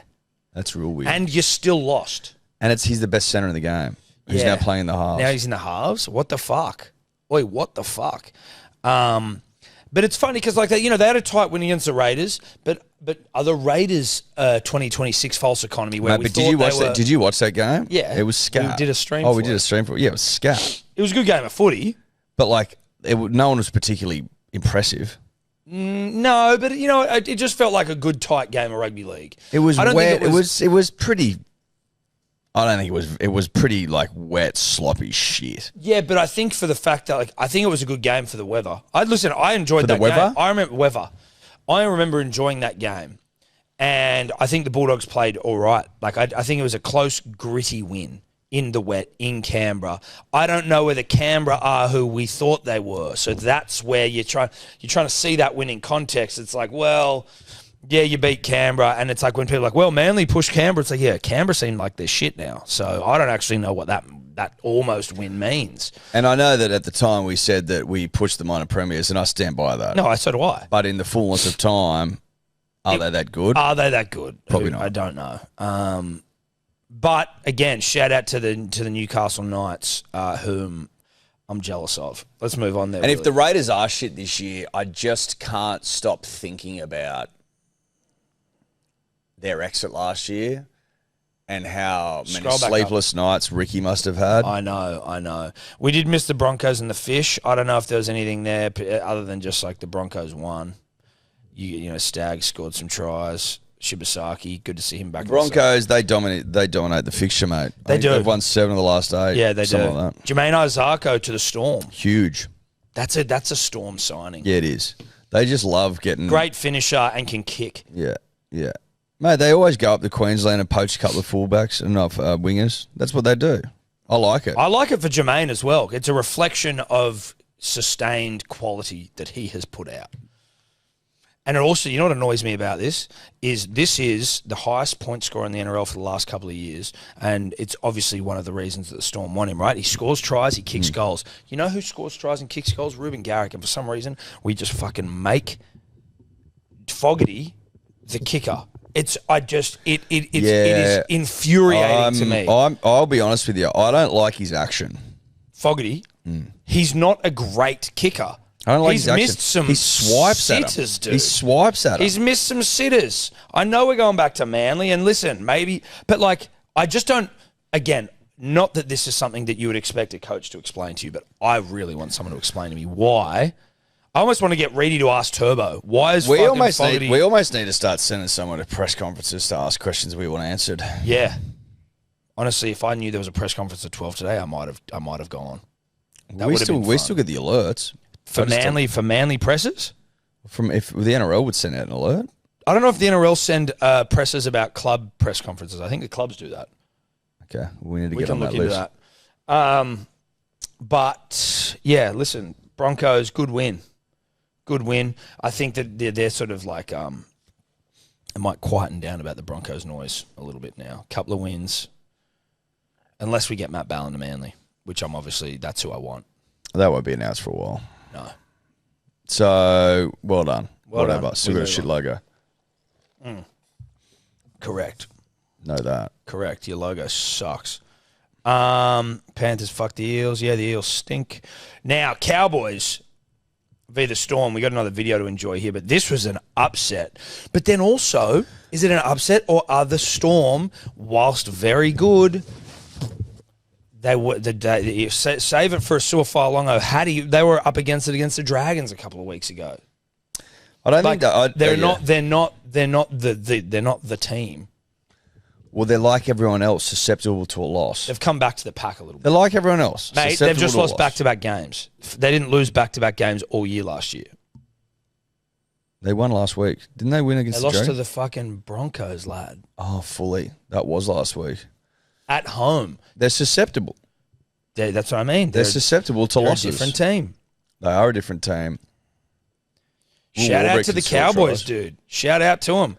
Toddy Payton breathing. He's probably still exhaling. He'd be so relieved. He's sitting on the back deck. Someone else has been sacked. That's like, now it's I've got a couple of wins. Someone's been sacked. I can just chill. And also, though, once one goes, the other clubs thinking about sacking their coach are like, well, shit, any coach out there is now, like, it's a race. It's a race. You know, do we need to, what are we going to do here? Are we going to sack him so that we can try and be in the hunt for these other coaches that are out there? What are we going to do? Correct. He comes out, and it's not just a win against the Dragons or the fucking Titans or whatever. It's like, no, we upset against the Storm. It's a big win. And it was a come-from-behind win, I believe, late in the game. It's a big win. It's a big they scored win. 3 late tries. Look, 68, 71, 74. That's a great win. It's great. That's a great win, but it's not the best part about the game. It's not. It's not even close to the best part. It's not even in the same fucking field as the best part of the day. Willie Burns, I'm going to send you something here, me old mate. Now, you don't even need to really do anything right now. Just press play and then we'll go back to the pause. Pause it. Drag it back again. Now, if you're listening to it, you'll hear a cowbell, but if you're watching this, press play. The video starts. Now just drag it back to the start for us. We don't need any more sound. The video is of just pause it And so we don't have to keep playing. We want it to be paused on the start of the video so we can see that huge jacked cunt in jeans with no shirt on. The video starts with the Cowboys in the sheds celebrating a famous win. What you see in the first frame of the video is a man who has waxed his chest to within an inch of its rugby league life. Not just his chest. Not just his chest, but his arms, his forearms, his shoulders, his back, his neck, everything below the chin is waxed. Well, I've got no reason to believe that he isn't bald from the eyebrows down. No. I would listen. You look at that is a man with no pubic hair by choice, obviously, not alopecia of the cock. There's absolutely no way that he's got pubes. Now, who is that, you might ask, as you sit here watching on YouTube because you want to see this video? Who is the shirtless guy jacked to his tits in blue denim, banging a cowbell in the sheds after a cow's win? Who is it? That is, punters and dribblers, the mayor of Townsville, Nick Dometto. I got to tell you, I'm a huge Nick Dometto guy. Officially, huge Nick Dometto guys. Got to tell you, got to be honest, Nick Dometto revs my engine. Dude, look at Dometto there in the jeans with the belt on. I can't even be sure if he wore a shirt to the game or not. No, I don't think he has. He may well have gone shirtless, you know? Nick Dometto has come in absolutely pumped up. Oh, Both literally and figuratively. Oh, yeah, he's pumped. And he's whipped the shirt off and gone, give me the cowbell. Give me the cowboy. Now, he's holding it completely wrong because his hands are deadening any sound of cowbell that's going to come out. Are you going to tell Nick Dometto how to bang a cowbell? No, look, certainly not. Certainly not. Far be it from me to tell Nick Dometto, shirtless mayor of Townsville, in the sheds with the boys, how to bang a cowbell. All I'm saying is he could get some better phonics out of it here just to change the grip. Now, you and I mused in the green room about whether Nick took the blue denim off and hopped in the shower with the boys. I'd like to think that is what happened. I think Nick Dometto's taken off his kit. He's taken that cowbell with him, and all the boys have gone in. And they're all just and then he's banging that thing. He's banging that thing. That thing's been beaten. No, it has. I reckon that's Nick's cowbell. You reckon Dometto's brought his own cowbell? I think so. Mayor Nick Dometto. Well, I'll ask this: Do you actually believe that the mayor of Townsville doesn't have his own cowbell? No, I don't. How long's Nick Dometto been in power? I wonder. Is it because it's his town? Well, he looks institutionalised to me. Well, that's a comfortable mayor. Yeah, that's a mayor that's got the backing of the people. Well, Nick knows the club, and Nick knows the players, and Nick's a man of the people, and Nick's an incredible Nick. Good Nick Dometto. I wonder where incredible Nick Dometto. Do you reckon? Where do you reckon he trains? Is he a personal trainer guy, or is he down the gym with the people? Nick's giving. I like to train shirtless in a public gym. I agree. He's giving. I like to train. I like to go to one of those gyms that has windows to the street, and everyone can walk past and see you. Yeah, and catch a glimpse of the mayor.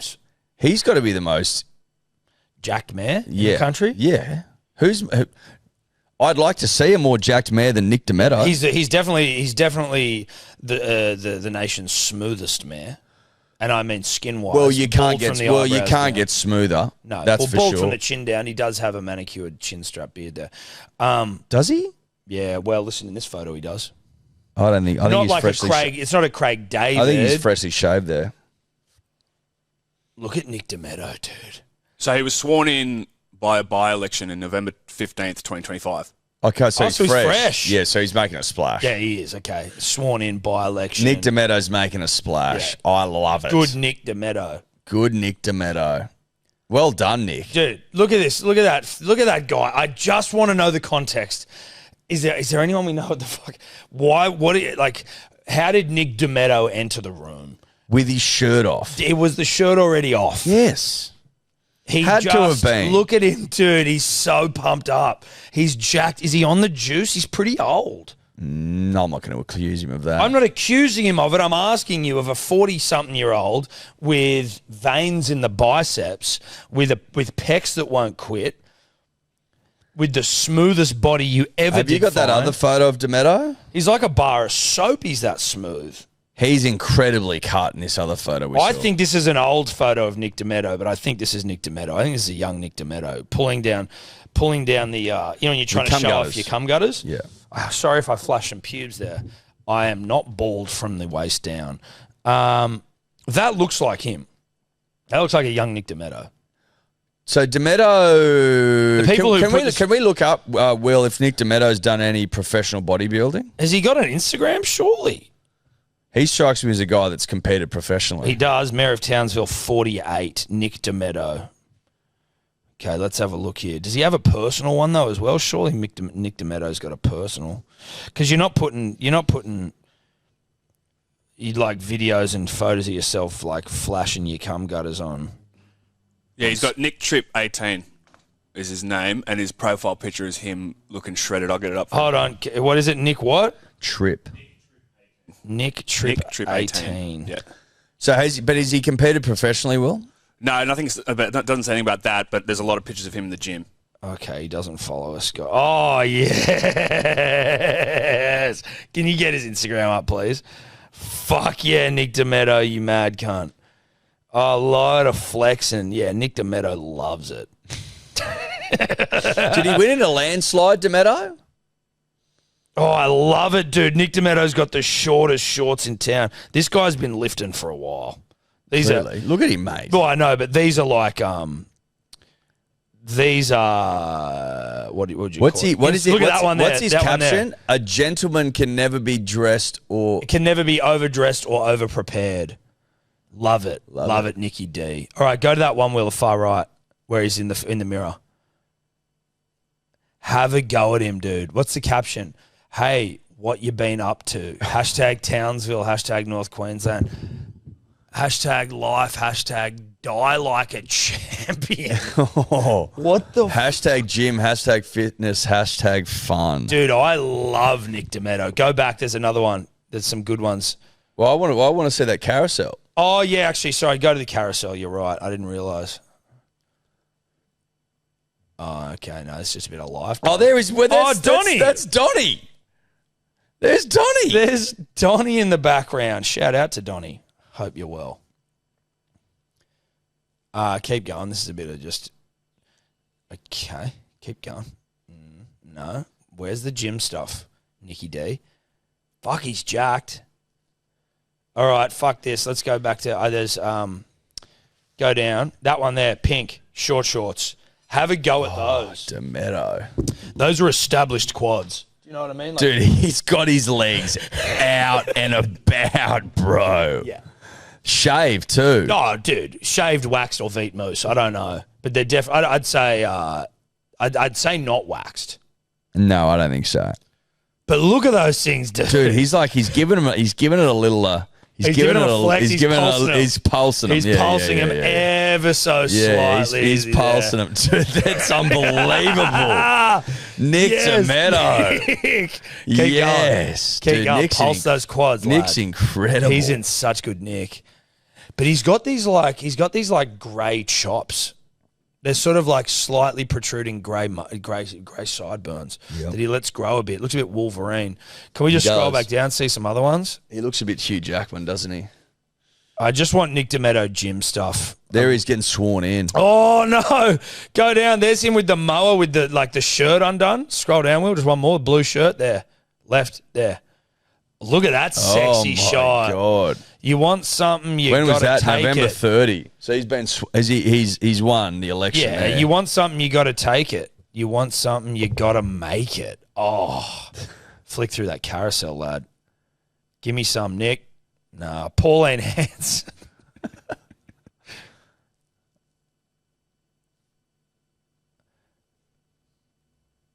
Oh, look at that. He's mowing lawns. He's mowing, dude. He's a man of the people, Nick Dometto. Back to it, Will. I want to see some more gym shit. Can we just scroll down and see if we can see any more cum gutter work? How far back you got to scroll to see an absolutely... Nick Dometto for mayor. What was his slogan? Let's see if we can get a slogan in there. Oh, let's get some sound. A lot of people have been asking me, why am I doing this? And the answer is pretty simple. I love this city. I care about this city, and I've lived here since 2005, and I want to see this city back on track. I'm putting it all on the line here for the mayoralship of Townsville, and with your help, we can turn this city around. We can instill pride and prosperity back into the city we all love. We're all in here for Townsville. Fuck yeah! We're all here. We're all in here for Townsville. We're all in here I for wonder what nicked Townsville. him before that. Well, let's scroll down and let's see what Nick Dometto is doing. Can you? I just want to see more like unashamed. He's Boats, bulls. Oh, does he ride bulls? Fuck no. Dude, I think he does. Go up. Go to that top left when he's got the vest on. Oh, left. yeah, no, left. I reckon he rides bulls, Way. dude. There he is. Holy shit. No. Dometto. Is this bro. him? I don't know. Is that him? Yeah, that's him. Cowboys limp dirty through my hair and smile from ear to ear. Nick Dometto. Oh, high on life. That bull looked half dead, but that's all right. Mate, he's still out there. Hey, listen. I'm not knocking Nick Dometto. That's fucking amazing. I'd never get on a bull. Ever. Legs out. Nice. I just want to see shirtless Nick Dometto. I'm going to be honest. Oh, yeah, dude. Jacked. Oh, there he is. Bang. Hi, it's Nick Dometto here. I've been nominated by Lara Biazzi to do the USC Speak Your Mind Ice Bucket Challenge. I think you've got to nominate a couple of people now to do it next, so I'm going to nominate Robbie Catter, Crystal Vass, and Brodie Phillips. Here we go. He's loving that. Ice bucket challenge. Not much ice in there. Oh, he's loving it. Jesus Christ, he's in elite Nick. Dude, he is in unbelievable Nick. And he just loves Townsville. The more I'm finding about Nick Dometto is he's in there for the right reasons in those shirts. 1,000%. He loves the Well, town. he loves the town. He loves the club. Yeah. And he loves the Cowboys. It says here you got a 61.53% win on the election. That's big. Pumped. Yes, he pumped yeah. him. The next closest looks like it was So 13. was he a community figure that wanted to make change? It looks like he was, it's just a community figure. I'm loving it. I'm loving Nick Dometto. And I'm loving Nick Dometto just his barnstorming entry into the World of Rugby League. What an entrance. What an entrance. What an entrance. Just back to the Broncos quickly. Now, obviously, you know, a lot of teams have got their like pre-game sort of ceremonies and shit they do. Not a lot, some. Some. The Raiders probably being the most obvious one with the horn blow and Viking clap. Yes. Broncos, all $98 million profit of them, or revenue, sorry. They didn't want to miss out on the action, and they have got a new thing called banging the shoe, I think, or striking the shoe, where a big horseshoe is hit by someone. But not that big. No. It's not that big. No, it's not. It's a moderately sized horseshoe. I've been eyeing this thing up. It is a mid-sized shoe. At best. At best. It's not not big enough. If you think about like factors larger than just a regular horseshoe, it's not that much bigger than just a horseshoe. Really. Realistically, if you're going for wow factor. It's sitting on a stand and it's still not that much taller than the bloke that's about to strike it. Correct. You know? Mm-hmm. Now, you haven't seen this yet. No.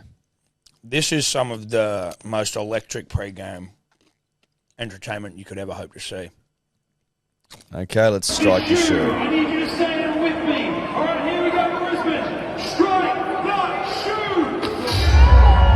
Strike the shoe. Oh my Strike God. the shoe. Strike the shoe. Yay.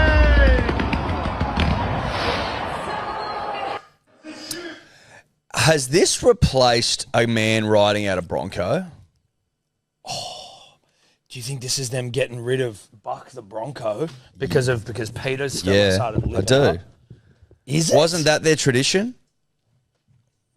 Wasn't Buck the Bronco their thing? I don't want to have a crack at anyone, but whoever came up with strike the shoe should be shot. That was so flat. That was so flat. It's not big enough. Like, if you're at the other end of the stadium, you can't see shit. But also that spark popping out. Oh, it's... You'd be better off having it just be like it make a noise when you hit it. Instead, I'm pretty sure they're just like hitting a button when they see him. You know what I mean? Of course they are. What's he even hitting? Buck the Bronco, Will. Is it with us? Well, it says here there's no, like, the Broncos are claiming they haven't replaced Buck the Bronco because of the Peter campaign. They still say he's a valued member of the club, but it kind of stinks if they have. So Buck the Bronco not around though.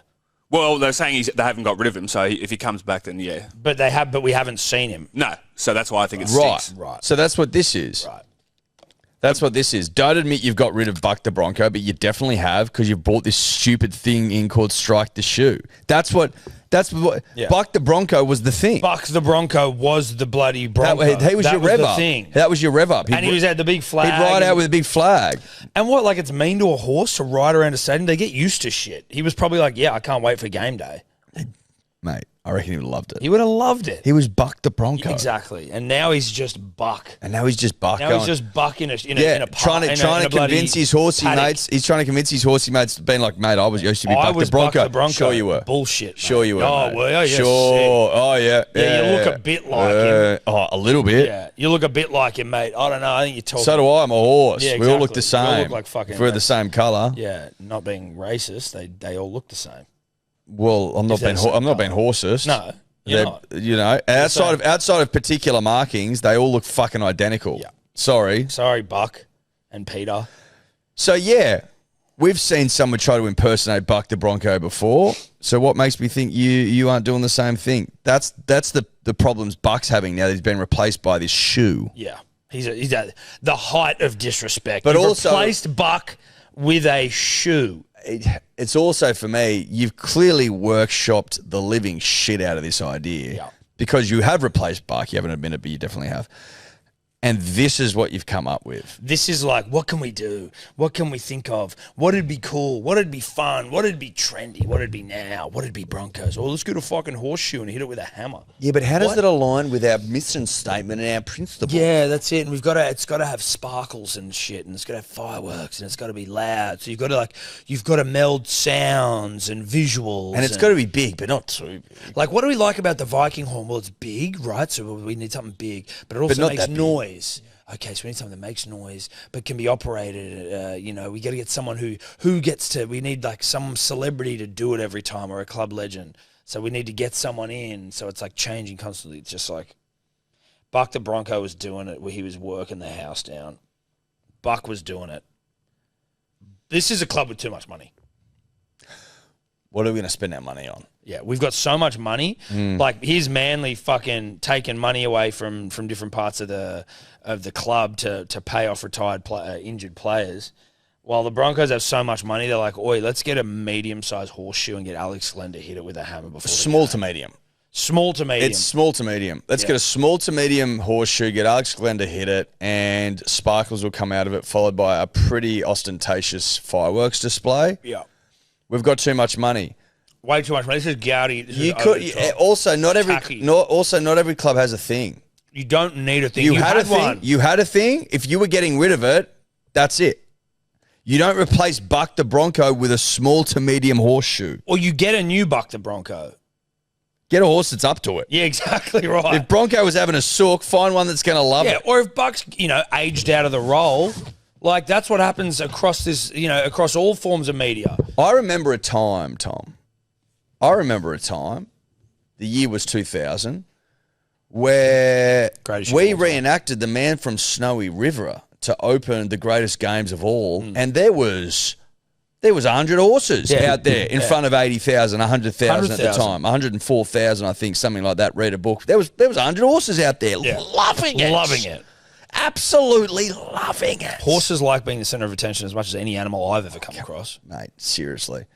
And to see that we've gone from that magical moment when the world was pure and honest and true to have come all the way down to a small to medium horseshoe that farts a couple of sparks. Farts a couple of sparkles while Buck the Bronco sits in a paddock somewhere talking about he used to be about the guy. Yesteryear. About yesteryear.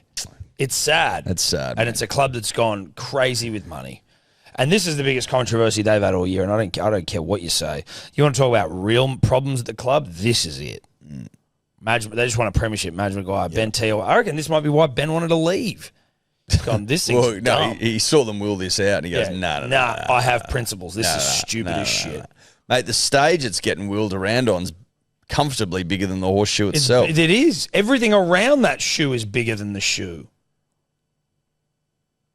Ridiculous. That is the smallest shoe. Yeah. It's just, I can't get over how small that thing is. Yeah. You'd be better off having someone have to come and light it on fire every game. You have a huge shoe and you light the shoe on fire and they run out while the shoe's emblazoned. Yep. Love it. See? And it just burns into a giant ashtray on wheels. Yeah, and you get a new shoe, you just get wooden shoes, just burn them every week. Burn them every week. There'd be a wood maker that'd love to knock that up. Fucking oath, and they get you a good price. Shit, yeah. Imagine a big, giant burning shoe. Yeah. That took 2 seconds to come up with a way better idea. Way better. Make it bigger, set it on fire. Call it Burn the Shoe. Yeah. Fun. Burn it. Everyone, fuck yeah. It's like Burning Man vibes. Yes. Give everyone mushies. Shit, yeah. Sacrifice a shoe to a win. Duh. Move on. Next question. So easy. So easy, dude. So easy. No one is awake. No one's awake. Too much money. Too much money. Too much money. Now, just still got Nick Dometto on the brain. Can't help it. Make no apologies for it. Phoenix Crossland, Eddie. Did you see his fucking nose, dude? Saw his nose. His nose is a mess. That was disgusting. After getting sandwiched between a couple of asses. Yeah. Just absolutely crushed it. Can we get that up again for another rugby league? It's rugby league perv. Yeah, I've also sent you another video, Will, that we'll come to in a second. It's a multimedia episode this week. It just is. Sometimes you get them. Was that an MMS? Multimedia. Or was it MMM? Message. SMS. MMS was. MMS. But I don't know what the S was for. I don't know what the SMS stood for. No. Look at that fucking crazy. thing, dude. It actually it looks like a big meaty one that's just like been stapled to his It does. It looks like face. It looks like a dick. It does look like a dick, yeah. Just to, with the knob cut off. It's multimedia messaging service, by the way. Multimedia. So messaging MMS. service. Yeah, right. Yeah. That nose, that just looks like hell. What about him after the game? In that photo on the left there? Oh, yeah. Zoom in. It's good. It's so broken, dude.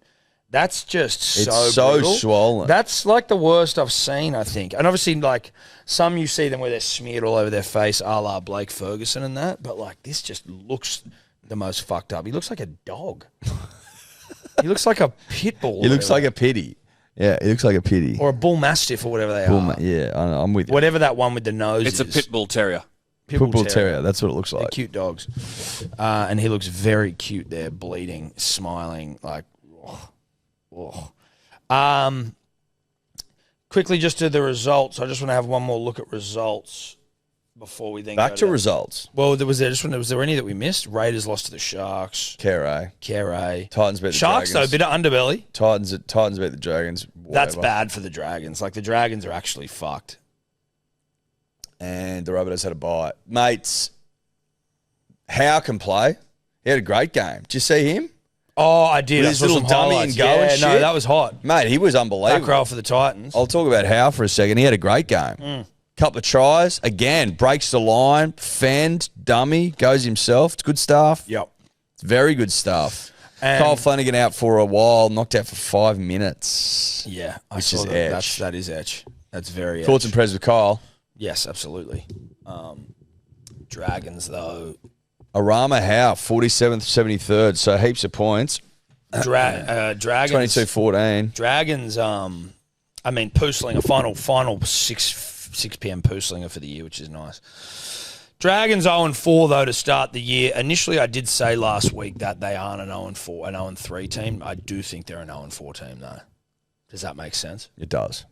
Difference here. It's a weeks-long time rugby league. They are an 0-4 I think team. they're an 0-5 team, 0-6 team. Yeah, who are they playing this weekend?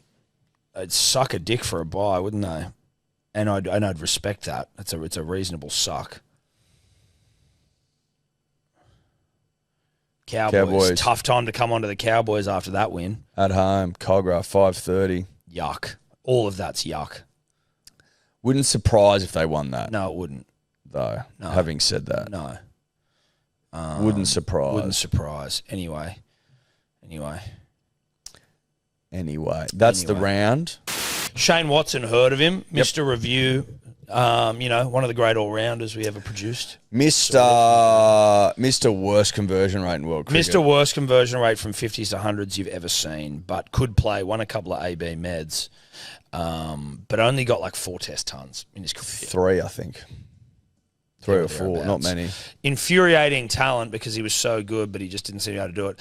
He is over at the Kolkata Knight Riders, I think, and they've got him up on stage. He was one. For some reason, cricketers all think they can fucking sing and like play guitar. Brett Lee, Smudge, etc. Watto playing guitar and singing for the Kolkata Knight Riders. I don't know why, but this fucked me up.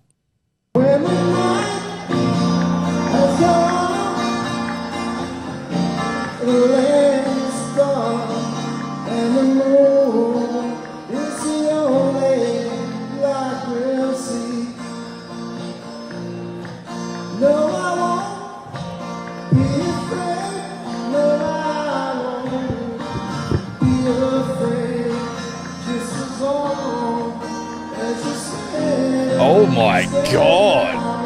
Watto. Why, I think, is my question.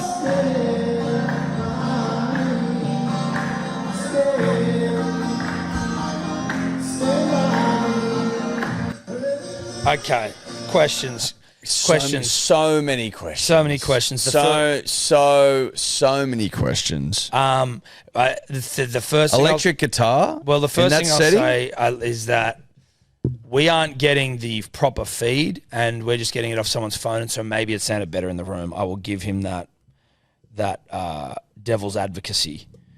Are we not getting what it sounded like in the room? You're getting it through a phone. I'm saying, like, if you got like an audio feed from the microphone, say it was like running into something, it might sound different. If you're actually in there, it might have sounded different. Like, it may not translate well. Recording onto the camera, devils and that, devils. Yeah, sure. New levels of devils.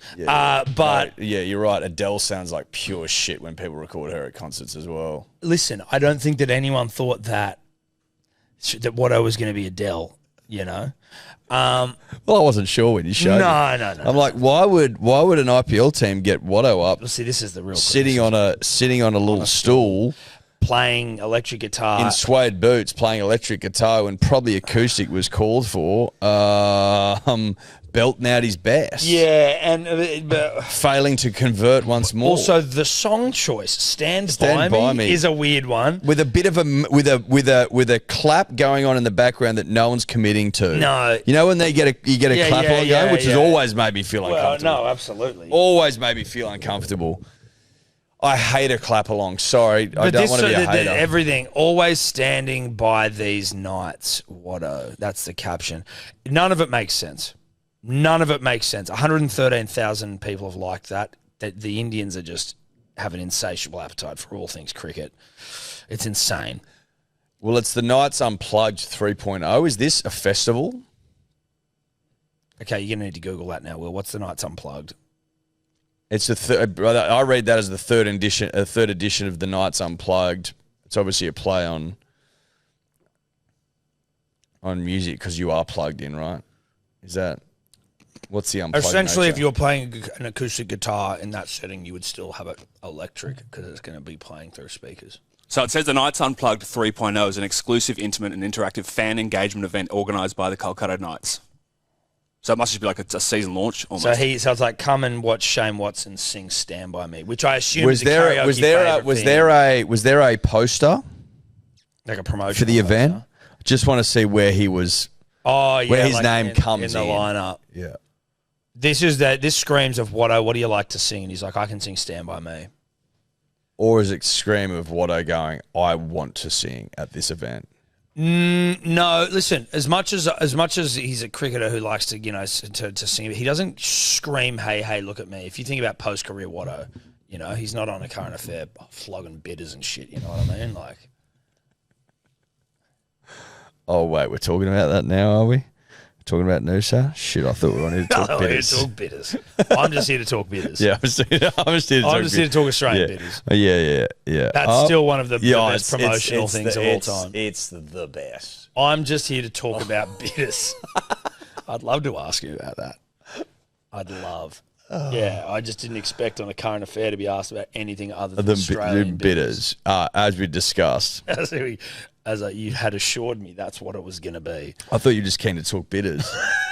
I didn't think you'd want to talk about that thing that happened that was massive that I haven't talked about. No. Couldn't find a poster, but I think this might be a pump-up video for it. A hype video? Yeah.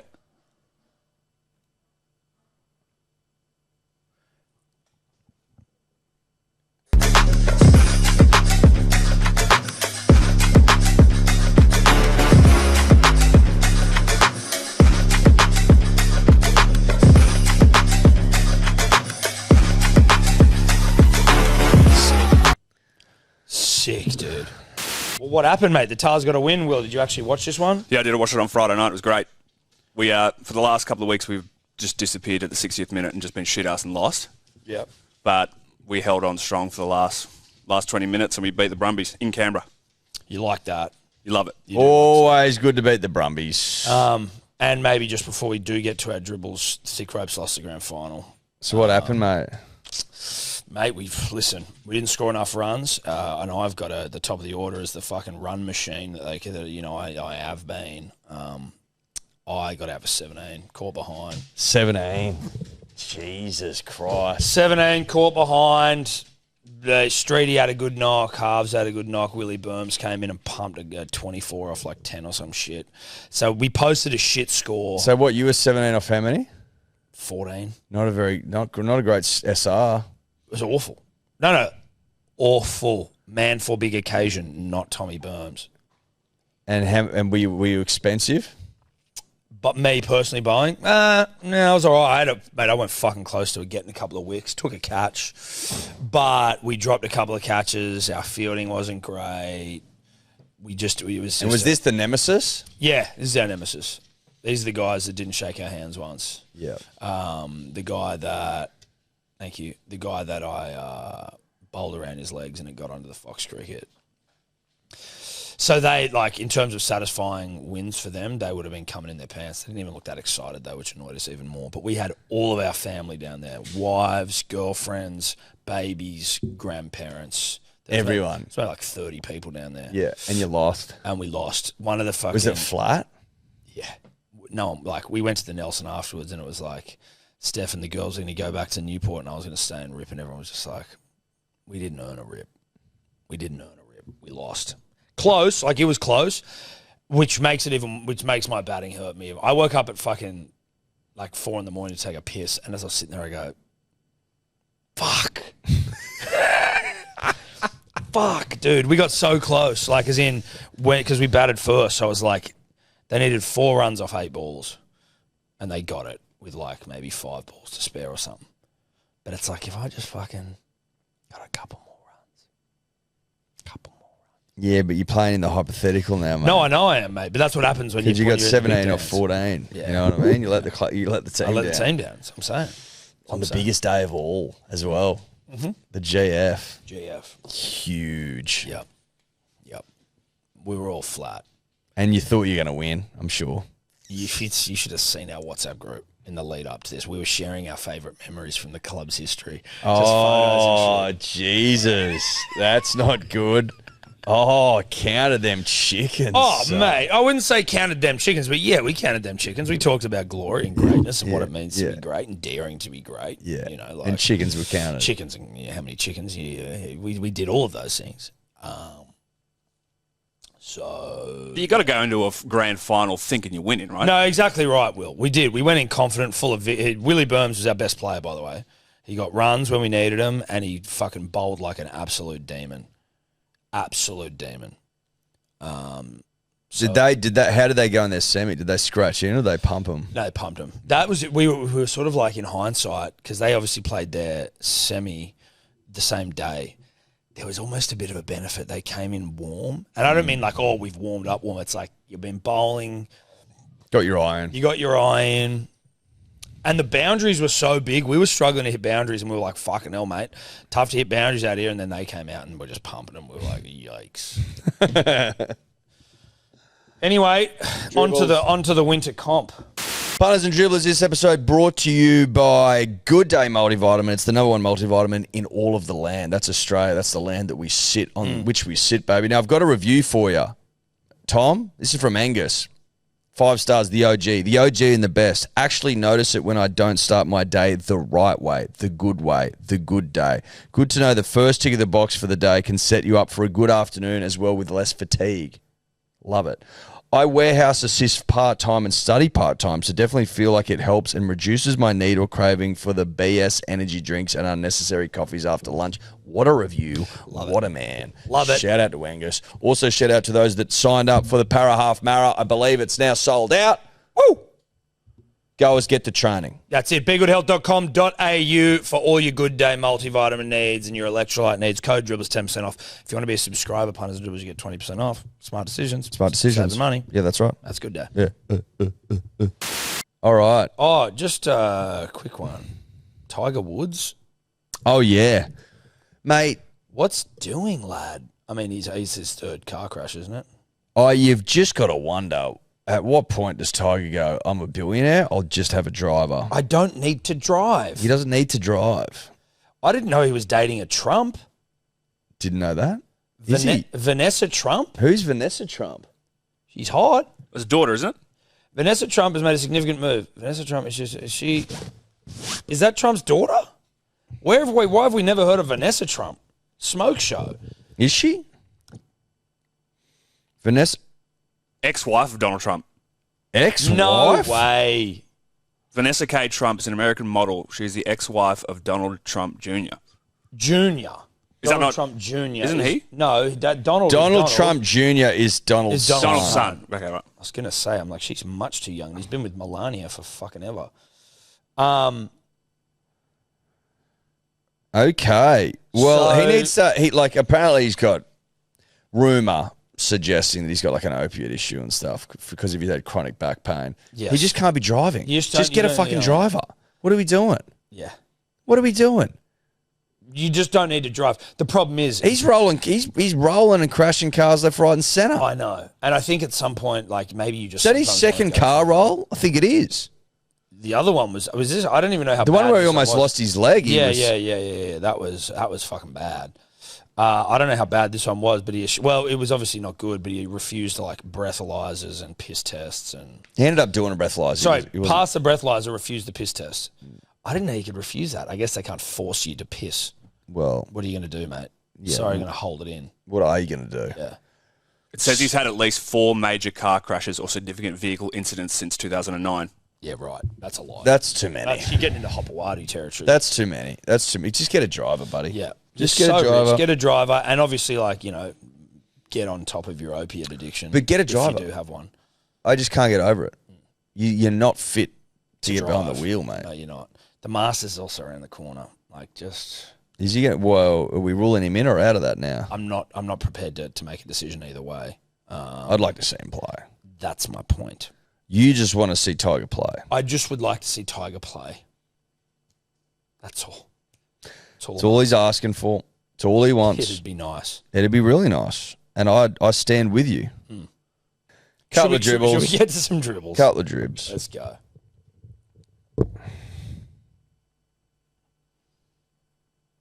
This is Phil Meacock here from the Length Doesn't Matter LMS side in Div 6 2026 and 5.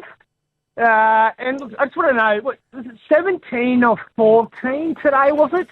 17 or 14, yeah. No wickets. What?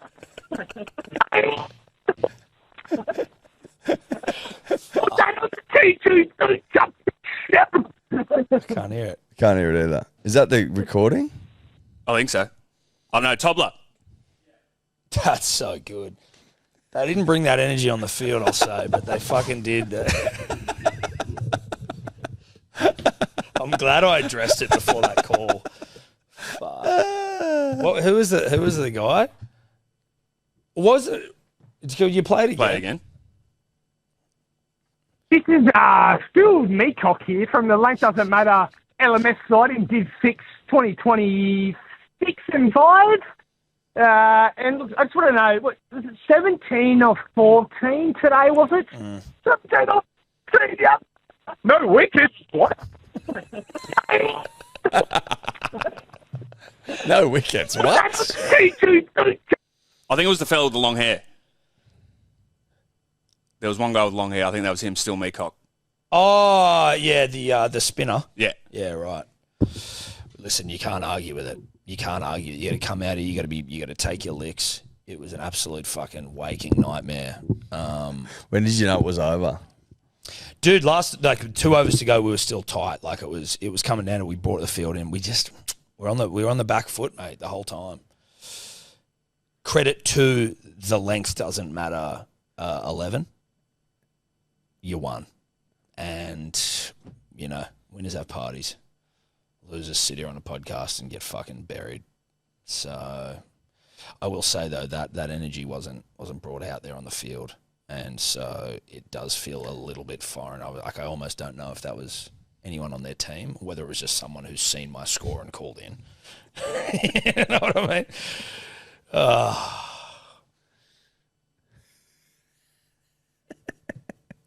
Tough. Oh. There's always next time, mate. Well, there is winter comp around the corner, much to Steph's dismay. We go again. Fucking oath, we go again. All right, any others? Yeah, there's a few. Okay. Hey, it's Phil McCock. I just wonder what the thick ropes result was on the weekend. Did you score any runs? Result, mate! Did you take any wickets? Are you going to make any more shit up about us on your fucking podcast? Like that, you dog! Sit there, mate, what time? Oh, there you go. That's obviously what Tom was talking about. Fuck. Again. What can you do but sit here and cop it? Mate, you just gotta make your peace with it. You gotta come back better. We lost. Yeah. Right? Yeah. We lost. Yeah. Yeah. We lost. But again, these little fuckers, they don't have You the gotta, same you gotta, energy, do you they? gotta, you gotta lose one to win one. You gotta lose one to win one, don't they say? Well, no, that is what they say, and that's what has sort of heartened us, steeled us. Yeah, but I'll tell you what, when you lose one in the pursuit of winning one, that doesn't make you feel any better. I'll tell you that. Because there's a lot of you got to lose one to win one getting chucked around. Fuck that. Would have preferred to have won. Just won it, yeah.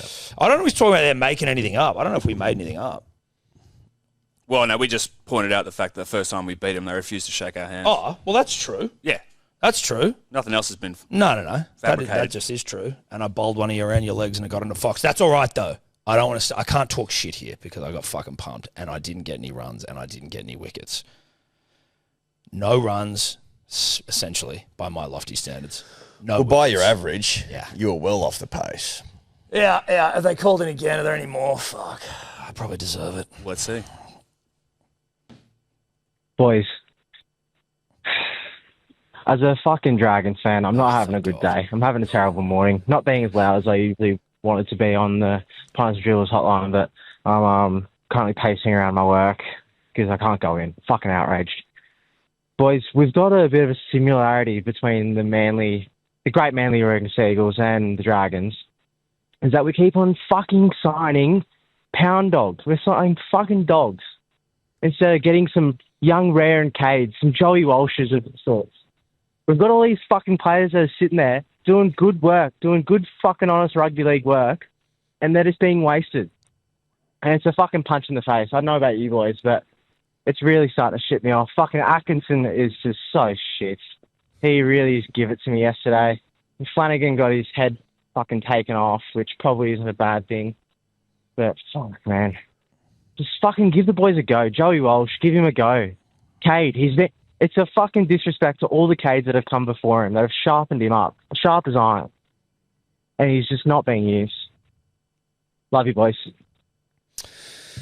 It's a disgruntled fan. There, Yeah, it is. Now, listen, he's disenchanted, I'm mate. assuming that he's not serious about being happy that Flano got KO'd. Obviously, no one likes to see that. But I can understand the sentiment of maybe wanting to bring in someone. But then I'm also, as Beaver Menzies said, heard of him, and Matty Johns has said, heard of him, that like when your team's not going well, bringing in some young thing and just trying to force feed them, it's like that could be that could be just as bad.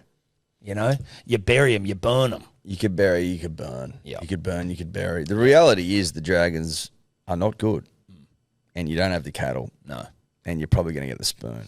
Yep. And that's just the reality. That's just the way it is. Because we've got Foz now, and he's hot, and the boys love him, and they will follow him into battle, which is very concerning. Very, very concerning if you're the Dragons. Would this be the first time that a club in the Manly Seagulls has a coach that could comfortably, he's probably a better 5'8" option than our current one? Well, there was people calling for him to captain coach. I'm just saying, is there this has got to be the first time in modern rugby league when your coach is the best option at 5'8". He should lace up. It would be interesting. I don't know if it'd help. When was the last time we had a captain coach in the NRL? What do you reckon, 80s? Even still, maybe earlier. Maybe earlier. Don't know. It's obviously happened. Couldn't tell you when. Says Norm Proven. Norm, back then, eh? 1965. Dragons. Final. That's the last time. For some reason, I sort of thought it would have been later. Yeah. Yeah, well, you learn something new every day, don't you, mate? You do. Yeah. So when you can go home today and your wife says, "What did you learn today?" You go, "Well, Norm Proven was the last bloke to captain coach in the 60s." Yeah, 65. 65 to be specific. Any more? Yeah. All right, let's go. We've also got to get our winner of the Supercoach, by the way. Yep. Fellas, standing here with 10 minutes to go in this Penrith Para game, and I am absolutely ropeable. As a Penrith supporter, we've only let in 2 tries in 3 weeks. To let this absolutely disgusting pack of scumbags score 3 tries against us in a game is horrible. All the while, Nathan Cleary's out here just collecting Michelin stars every damn week because the man is cooking. And I'm telling you now, that 40-20 banana kick will come off in the most crucial moment of the season, and Isaiah Yeo is getting the Clive Churchill medal. I'm telling you now. Thank you, fellas. Dicko out. Yeah, listen. I mean, when you're that bloody, you can be upset by letting tries in when you're that good. Well, I mean, what a problem to have. Seriously, what a problem to have. Good Lord. You're right though. Kids cooking. Michelin stars. I like that. Yeah, I like it a lot. The Michelin man. Let's go. Keep going. Manly's so good, man. Tigers suck, man. Nah, brah. Manly for the spoon. Paying $12 in the preseason. Huge value. On behalf of all the Tigers fans, brah, stay in your own lane. We don't want you. We don't want you, brah. You stay over there. Second team, nah. We're all sweet, brah. Have a good spoon. Well, that was mean. Take that as a comment. Yeah, that was just sort of a bit mean. Like well, it was mean-spirited. Yeah, we just want to be fucking part of the... Well, it was mean-spirited. We just want to be part of the crew, you know. Well, it was mean-spirited, and there's no denying that. It was mean, and it was uncalled for, and it was uncouth, and it was mean. You just want to be part of it. And it was uncalled for, and it was mean. You just want to be part of it. And it was mean. It was really celebrating the Tigers' wins. It was really mean. Let's move on. Yeah, g'day, boys. I'm enjoying shitting on the Broncos lately, even though they've just won. I couldn't help but notice a minor detail that may have been glossed over in recent weeks.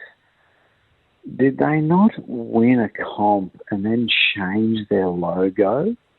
Is there not something in that? I could be missing something. Maybe it's already been discussed, but I thought it was worth mentioning. Like, who wins a comp and then changes the team's logo? Discussed heaps. Anyway, Shiraz and Diazepam soon. Okay. Shiraz and Diazepam. Yeah, right. That does sound like the man, the comments of a man who's... Hang on, wait, hang on. Has anyone fucking noticed this in round 4? The Broncos changed their logo? Yeah, bro. Yeah, we got that. We spent some time on it. We've been talking about that one, yeah. Again, another comment. Yeah. Let's keep going, where Fellas, punters, dribblers. Western Sydney dribbler here. Also traveller to the greatest ground of all, Brookvale Oval. I am calling day after the Roosters game. I can tell you right now, I did not sleep very well. I went to bed at 3 a.m. I couldn't sleep. I was very, very, very frustrated. But now, I feel like we've just won the comp. I am so fucking happy that Anthony Seibold is out of there. He can take Corey Waddell with him as well, but enough's enough. He had to go. He had to go. We're fed up with it. The fans are fucking fed up with it. Wish I was on that hill last night. Anyway, my frustrations are gone. Thanks, boys. Listen, we've been through the Manly chat already, Eddie, but that's just a little bit of a touch. It's a little taste of, it's just a taste of the fan base. Yeah, it's just the fan base populace, reaching out, mate. That's all it is, you know what I mean? Letting us know how they feel. Yeah. But the sentiment seems to be pretty universal. That's all. That's all. So yeah, that's sentiment. Yeah, not sediment. No, not sediment. Sentiment, which you'd find at the bottom of a river. Yep. How many more we got, Will? Because I must dash. One more.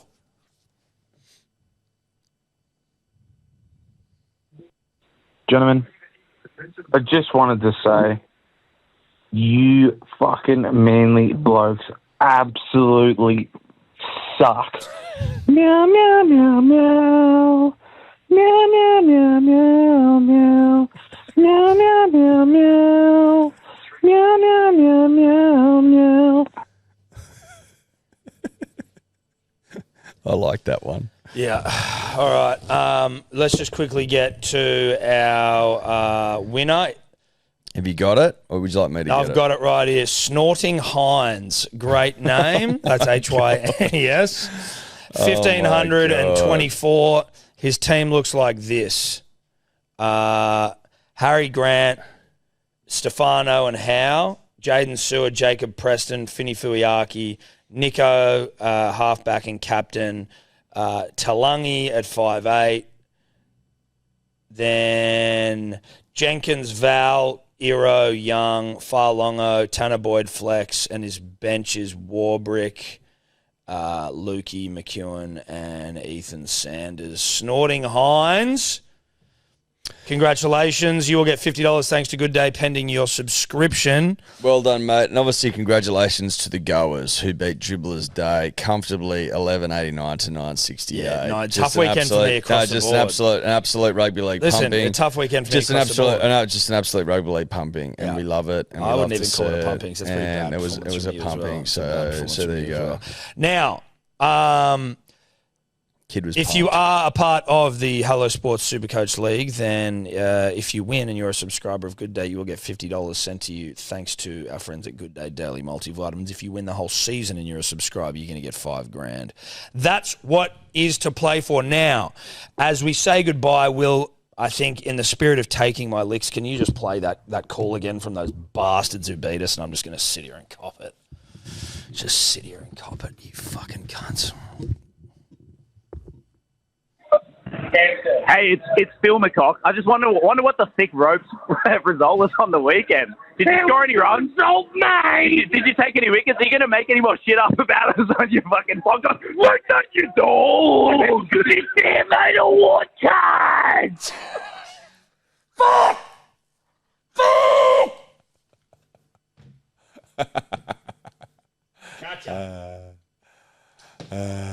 That was funny. Could you two just not talk anymore?